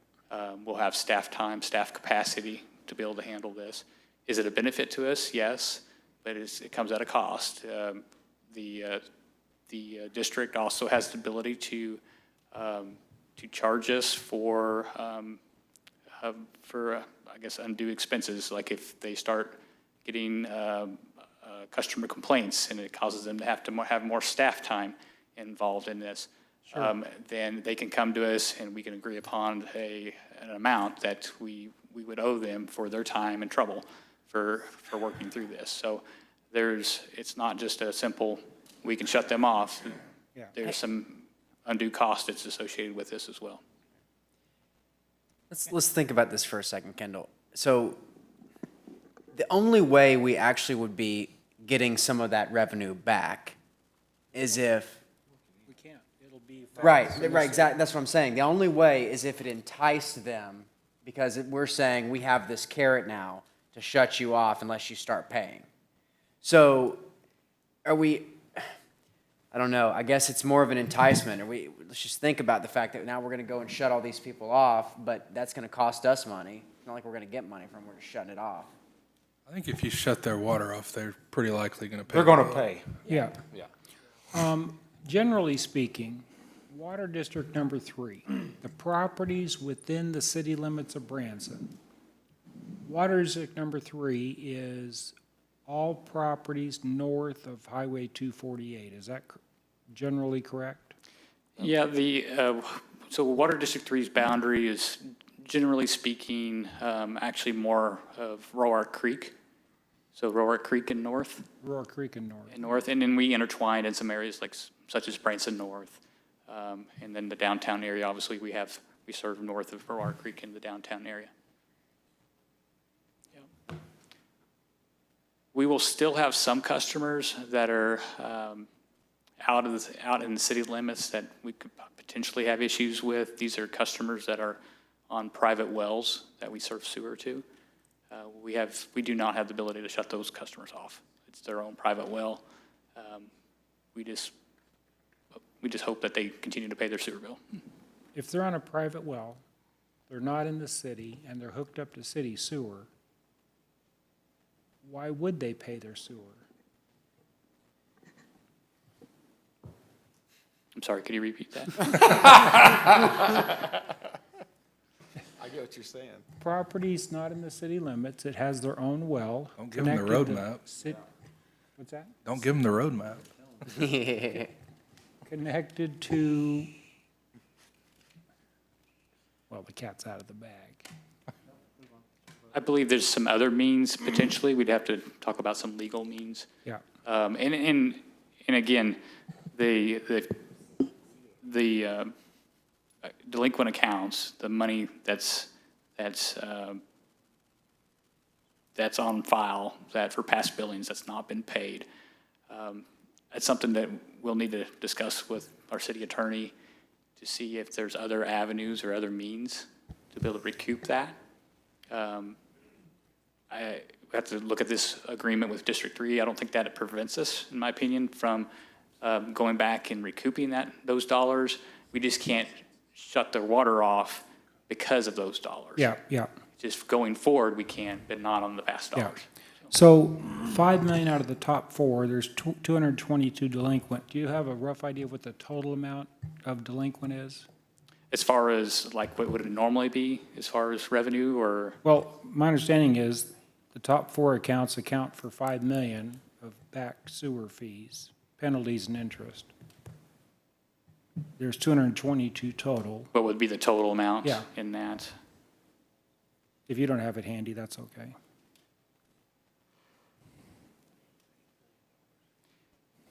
I'm getting help from the back here. Potentially could be 1.4 million in that account, and roughly about 5,000 actual sewer bills. But again, when you got somebody that's not paying their sewer bill for several years, that penalties and interest just keep compounding. Okay, oh, are you getting some support? I had a question for Jim while we're waiting on that. Jim, you were pretty adamant when you said no, that you had no dealings with this contract. Is there anything in there that you have concerns about, or maybe I'm just misinterpreting your? No, just we didn't play a role in helping you negotiate this. I did know it exists. It has been reviewed by our office now that it's presented to the board. My more adamant reaction was what Kendall has mentioned right now. I would like the opportunity to see what we could do it about. So, while we may not be able to shut off people's water, and it's not worth suing someone typically over one missed sewer bill, the city has provided a service, apparently, for a number of years for which it has not been paid. And there could be potentially a contract action or an unjust enrichment action. There are some options on that, and honestly, since you've asked about it, I'll now answer this. There are also law firms and people who specialize in collecting sums of money that people owe that wouldn't charge the city up front for it and would Get a percentage. Yeah, would take a cut of it. And let's take care of this problem, but maybe we do need to explore that.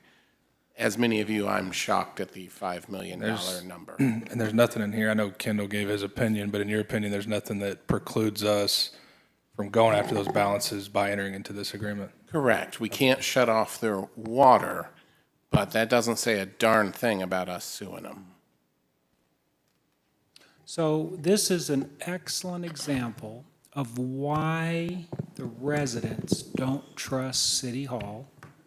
This is why people don't like paying taxes.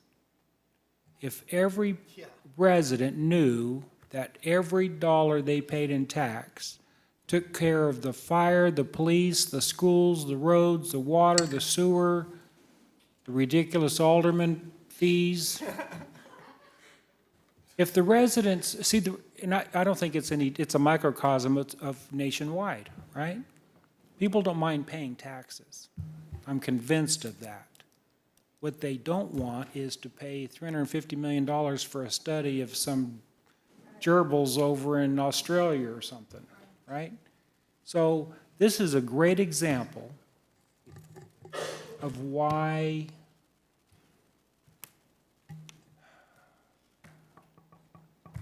it's a shame. It is an absolute shame. I also think they don't mind if they know everybody's doing it Yeah. and not some are getting away with it. Clearly. Well, that's that fairness, right? If I have a property next to Clay and he's paying his taxes and I'm not, I mean, it just flies in the face of fairness. Kendall, very quickly, this may be a naive question, and just tell me if it is, but is all of those instances intentional? Absolutely. I can. Yes, Kendall. I'm sorry. Oh, that was for Kendall. I say there's a certain percentage of them that's high. Yeah. Yes, that is. My experience in the sewer and water billing is this list. For example, like when we did a similar agreement with Missouri American customers, it was a significant list at first that were delinquent, and then after they got accustomed to the shut-off process, that list started to narrow. So, you're typically down to between 15 to 25 customers in the Missouri American area that are habitual. They just forget to pay their bill, or whatever the reason might be. Yeah. Maybe they're going through a hardship.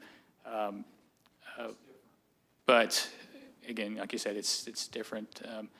I'd say the District 3 customers, it'll become a similar trend that we'll have to hit it pretty hard and heavy the first couple of months, and then it'll start narrowing back down to more realistic numbers of folks that either forget to pay their bill or. I think that's why the number's so high, because they know that, well, he's getting away with it, and he's getting away with it, and he's getting, well, Yeah, they're sitting around visiting, having dinner, saying, what, you're paying that? yeah, we ain't paid it in 10 years. Yeah.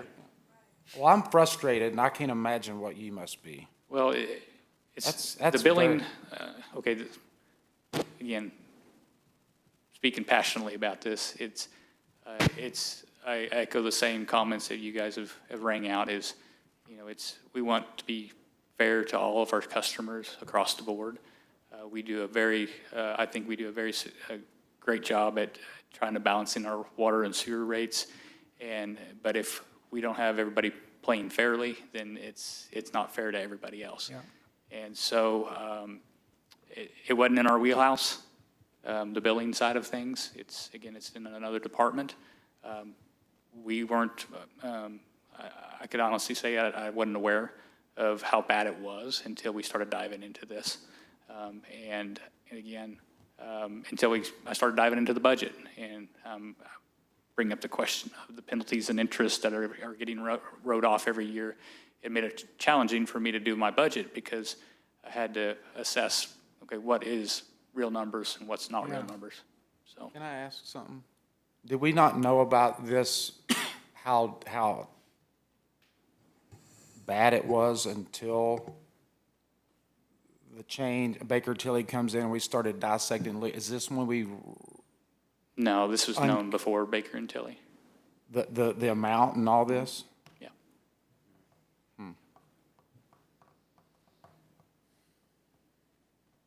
Again, I can't speak for that department, but it's, you know, it's in their wheelhouse. No wonder you're not getting your lift stations. I found your lift station money.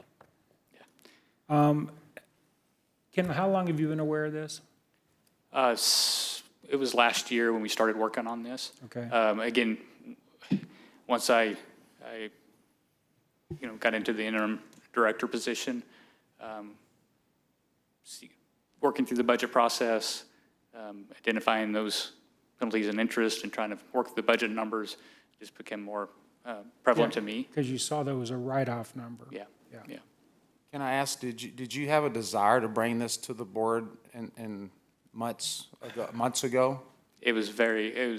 Well, back in April, Ed was pushing us, not really pushing us, but Ed was very willing to make this happen. Again, there was. But you were hitting roadblocks when you went. I was hitting roadblocks, yes. Yep. That's really, never mind. So Ken, did you get a final number? I don't, no. Oh, you don't have, okay. I'd hate to say a number without having factuals.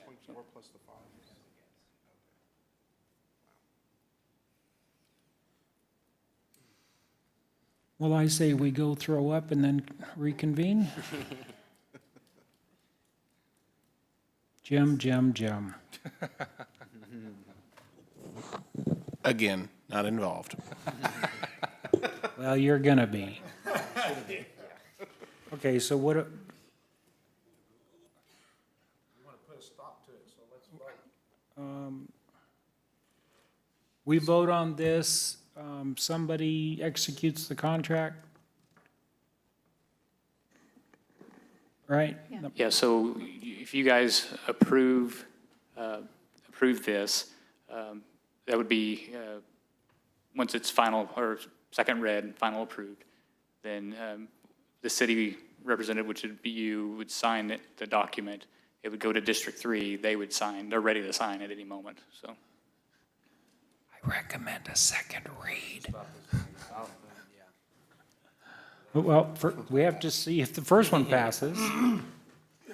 Okay, Kendall, very, very appreciative. Let's vote.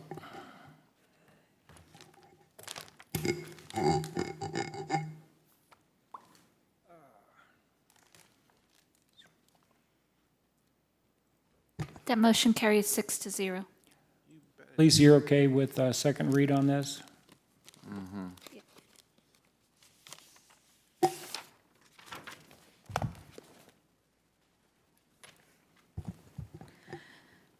So we're ready, if we want to make a second, do a second read, we'll need to have a motion to read for the final read. Need a motion to read the bill for the final reading due to collection issues, whatever. Your Honor, I make a motion to have a final reading on bill number 6190 to get this contract signed and going. Due to financial emergency. Due to financial emergency. We have a motion. Is that Ruth seconded? Any comments from the audience? Comments from the board? So, Mr. Mayor? Yeah. So once we execute this, then, like, it's gonna be incumbent on some department to go to these customers and say, hey, this has been happening. At least it'll start the clock. It'll start the clock. Okay. So it doesn't, they're not recused of that amount that they owe. But if we waited 2 weeks, we're just out 2 more weeks. Yeah, okay, cool. Oh, did you want to speak? Come on, oh dear. Did you hear that tone? So this is for, just so we know it's to read. Oh, I'm sorry. We might, We're going to vote on just to read it second time, and then we'll have you come up. So right now, we have a motion and a second to approve a second read. Okay. Let's vote.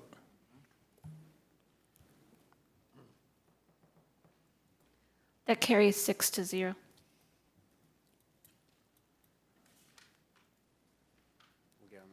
Your Honor, this is the final reading of Bill Number 6190, an ordinance approving the contract with Public Water Supply District Number 3 of Taney County for water termination, authorizing the mayor to execute the contract. The floor is open for a motion to approve the final reading of Bill Number 6190. We have a motion and a second. Does anybody in the audience wish to speak?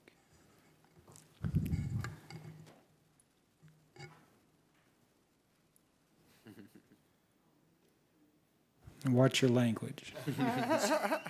She's sassy. Marie Copeland, 253 Quail Road, Branson. We have number 3 water at our house. I hate them. Are you paying your Okay. bill, Marie? Are you paying your bill? Absolutely. Okay. Why can't we know the names of these accounts? I think isn't there something to the peer pressure that might get this money to us? I'm sorry, it's the city of Branson's money, doggone it, and we should know who's being delinquent, and we should know the names of these people.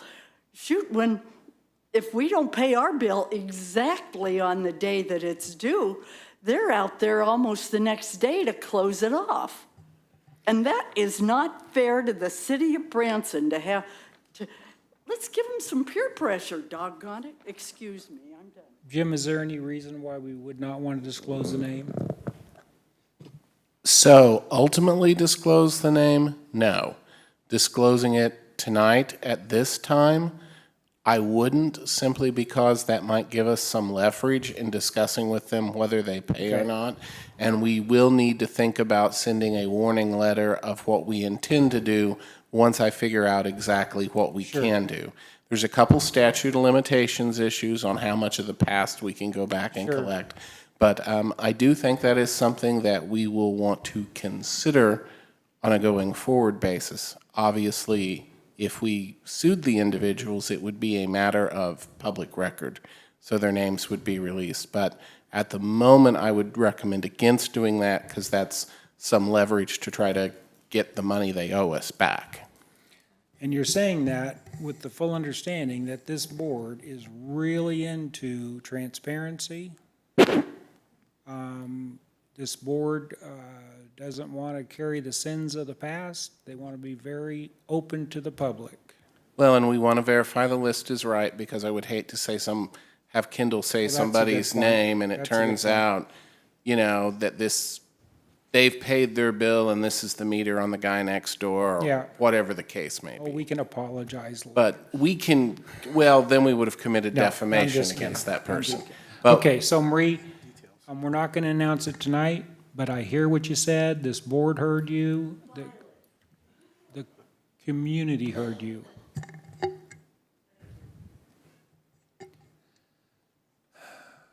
Have we voted for the second read? Yes, we did. Okay, so now you're going to read this for the final I read? have, and we have a motion on the floor, and we're ready for a vote, if you're ready. Any other comments from members of the audience? Any comments, questions from the board? This is the second final read. Hearing none, let's vote.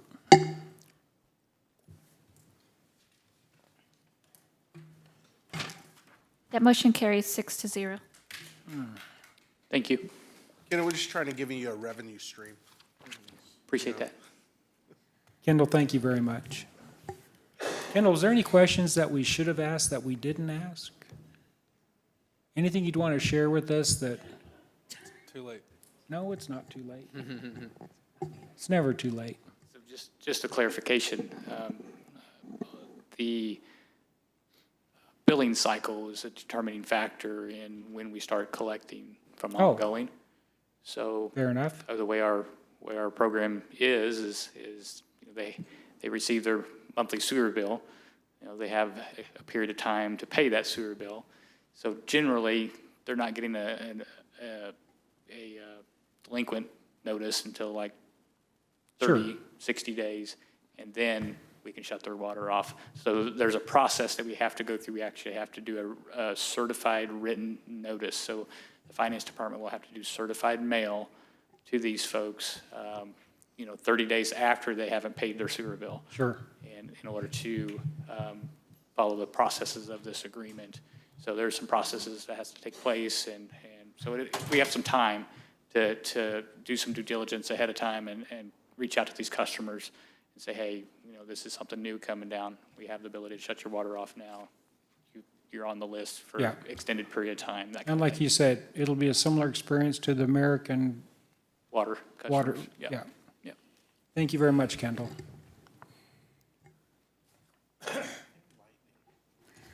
Your Honor, the next item is the canceling of 2022 Board of Aldermen meetings. The floor is open for a motion to cancel the September 13th, 2022 study session, September 13th, 2022 regular meeting, and recommendation of canceling December 27th, 2022 study session and December 27th, 2022 regular meeting. We discussed the MMLs on the September 13th, and then the last one in December, if this board desires, is normally canceled because of the holiday. Yep, It allows us to get our calendars done for the rest of the year if we, at this time. Yep, understood. So is there a motion approving bill? It's just a motion to approve just those a mo- cancellations. Yeah. And we have to do that because they're established in code, so we have to cancel those officially Sure. by the board. Your motion? Oh, is that our motion second? Any discussion? All in favor? Let's vote. Alderman Cooper is not in the room, so we will not have a vote by him. So that will carry 5-0.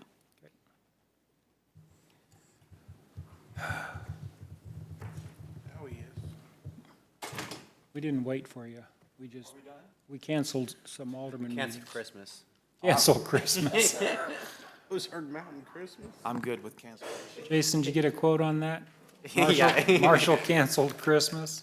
How ironic. Okay, let's move on. We have an executive session after this, so reports, Alderman Fenton. I think many of you know, 2 weeks ago I wasn't here. A little more than 2 weeks ago, my family and I experienced something that at 36 I wasn't ready for. I don't know if there's ever a right time or a time to be ready, but very difficult time, and I want to say thank you to everybody that's reached out, the cards, the flowers, everybody on the board, Mayor, Lisa, just everybody. I appreciate, and my family does as well, the thoughts and prayers. So I do appreciate that. I just wanted to let you know that. Different note, more positive note. Unfortunately, the firefighters left. I don't think it was any of them, but about a month or so ago, I was in bed watching TV, and my kids came running in and said they heard a loud explosion outside. We live right off Bird Road, it's close to you guys, and so I ran outside and thought that's kind of weird, and so go out there and on Bird Road there was a fire going right along the road there, and this was during the period of time where we had no rain, it was super dry. And this fire was spreading very quickly. So called down to the police department. They got the fire department out there very quickly. They took care of this. There was fortunately no homes. There was no significant damage. So I just want to say, thank you to everybody that responded to that. It was appreciated. And I know, with as dry as it was, it could have been a lot worse. So I appreciate you guys coming out and taking care of that. That's all I got. Nothing? Mr. C? Yes. Wanted to say what a great, I know you're going to elaborate, but wanted to thank Marshall for having me at the big Mel Tillis event last night and getting to sing a song and from that his granddaddy wrote. That was a lot of fun, and hanging out with everybody and seeing all the family. We had a great time. And also we been having fun at Ballparks of Americas, having the Cal Ripken Babe Ruth League, Little League World Series, and my wife and I sponsor Aruba, a team from Aruba, every year when they come, and we've become very close with these kids and take them out to eat and supply them with Gatorade and snacks, and it's just been what a great event that is, and the hundreds and hundreds of people that come and stay here and eat here and play here, and it's just a great event for Branson, Missouri. So I just wanted to say kudos to ballparks for having that event, and the city of Branson is definitely reaping the benefits of having that here. So that's all I have. Alder Chuck. Let me guess. Alderman Howden, anything you'd like to share? Yes, sir. Well, 2 weeks ago, I talked about how successful this project has been, Name and Entertainer Holidays, but the follow-up on them, what we've actually done on the days. But boy, the Dino Day was amazing, but boy, I don't know how we could have topped last night. We sold out. I mean, I just overwhelmed with the support. What I put on my Facebook last night is Branson still loves Mel Tillis, and just overwhelming support. We raised, I don't even know yet, but it's upwards of thousands of dollars for Branson Cares. 2 weeks from tonight, Mr. Mayor, they're going to be here, and we're going to present a check to them. So maybe we can do a proclamation that night, too. But it was just an incredible night. Family, friends, thank you so much, Clay, for doing that. And I'm just over the moon, ecstatic of everything that we've been able to do. And people really care about this. They appreciate what we're doing. They want to remember our past and lead into our future, and it really makes people feel great in tough times. So thank you, Mr. Mayor. I appreciate you. Thank you. Alderman Lobach. Wow. Okay, so speaking of our future, earlier I made the comment about how much are we missing, and make no mistake, I don't fault any of the previous boards. I mean, what is, as Cody said, if they hadn't done that, then maybe those projects wouldn't have come about. I don't have to like those agreements, but I think one of the things that it does bring to light, if you learn something in all of this, is that we talk about being conscientious to taxpayer dollars. I mean, even the dollars we don't collect are taxpayer dollars. I mean, and so I think this is a great learning experience for us as a board of things that we don't want to do. Things that are situations we don't want to fall into. And, I know I've definitely made a conviction and a commitment to, how I see moving forward.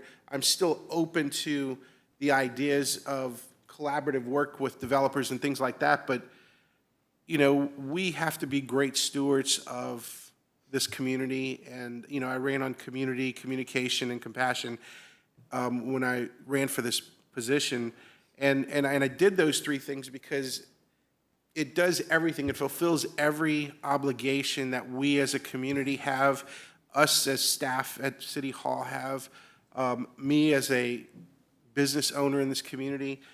And just moving forward, I just want to know, I commit to making, best practices on this board top priority. Everybody's got an opinion, but wow, I don't want to leave because I just did it tonight. Like, my grandkids will still be paying for some of the situations that we're in, and I don't want my grandkids to be paying for a decision that I made on this board. And I want us as a community to be able to deliver to our residents the highest level of professionalism that we can, and you guys do an amazing job doing that.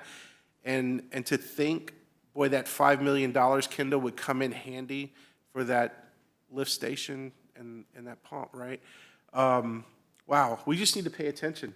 These things are going to come at us, and I think if we pay attention, we don't repeat and I will call them mistakes, we don't repeat the obligations of the past, that at some point we're making decisions that the future that we leave for our kids and our grandkids is a brighter future. And that's really, in essence, what I'm looking at, is like, how can my position on this board leave a brighter future for my 5 grandkids that live here and my 4 daughters that live here. So that's all I got. Thank you for that. Chad, I was going to ask you to start the clock. Lisa, do you have any comments? I just like to take a moment and thank the staff. There's a lot of information coming out from staff, and I hope it's noticed. They're working really hard to bring in some new information, trying to bring up some new things for the citizens and for you, and to put some information out. There's information there. It's just trying to dust it off and get it out and get it out the best way. So I've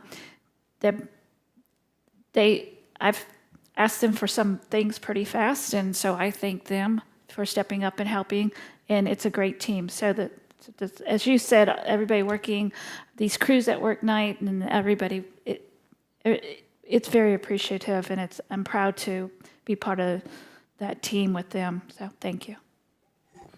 Thank you. I do think it's this board's responsibility to share with our community what we know happens at this level, because they don't know, and I believe they really should know. I missed the Marshall's tribute last night.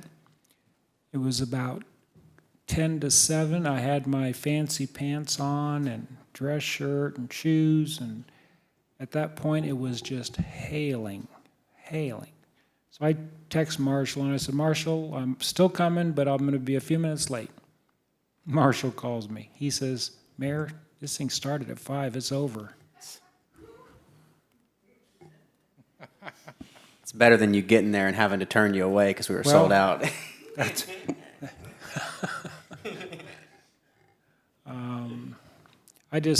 I want to thank all the directors. I know you guys are working collaboratively together. I'm very pleased of what this board is doing. I know Ben, we're very appreciative of what he's doing for us. He has his work cut out. Jim will have his work cut out, I think. But I just, once again, I'm a very, very proud mayor of Branson, Missouri. So with that, I will entertain I'm sorry. I know I had my turn, but I just wanted to say one last thing. We lost Mr. Bob Mabe a couple of weeks ago, and I just wanted to say prayers to his family and our thoughts to Bob was one of the original Mabe brothers who started the Ball Knobbers and then built the theater that we own now in 1977, and he's a Branson legend and a pioneer to the music scene here in the Ozark Mountains, and I just wanted to say we'll miss Mr. Bob Mabe. So I just wanted to, I'm sorry. No, thank you so much, Clay. Entertain a motion to adjourn. So moved. Motion to go into closed session, please. Oh, before we adjourn, we have to have a motion to go into closed session.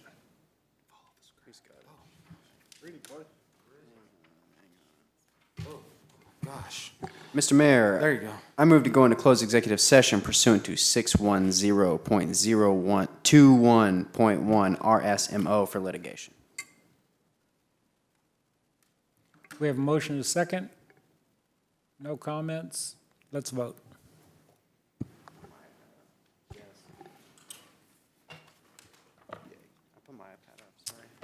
Is that a yes?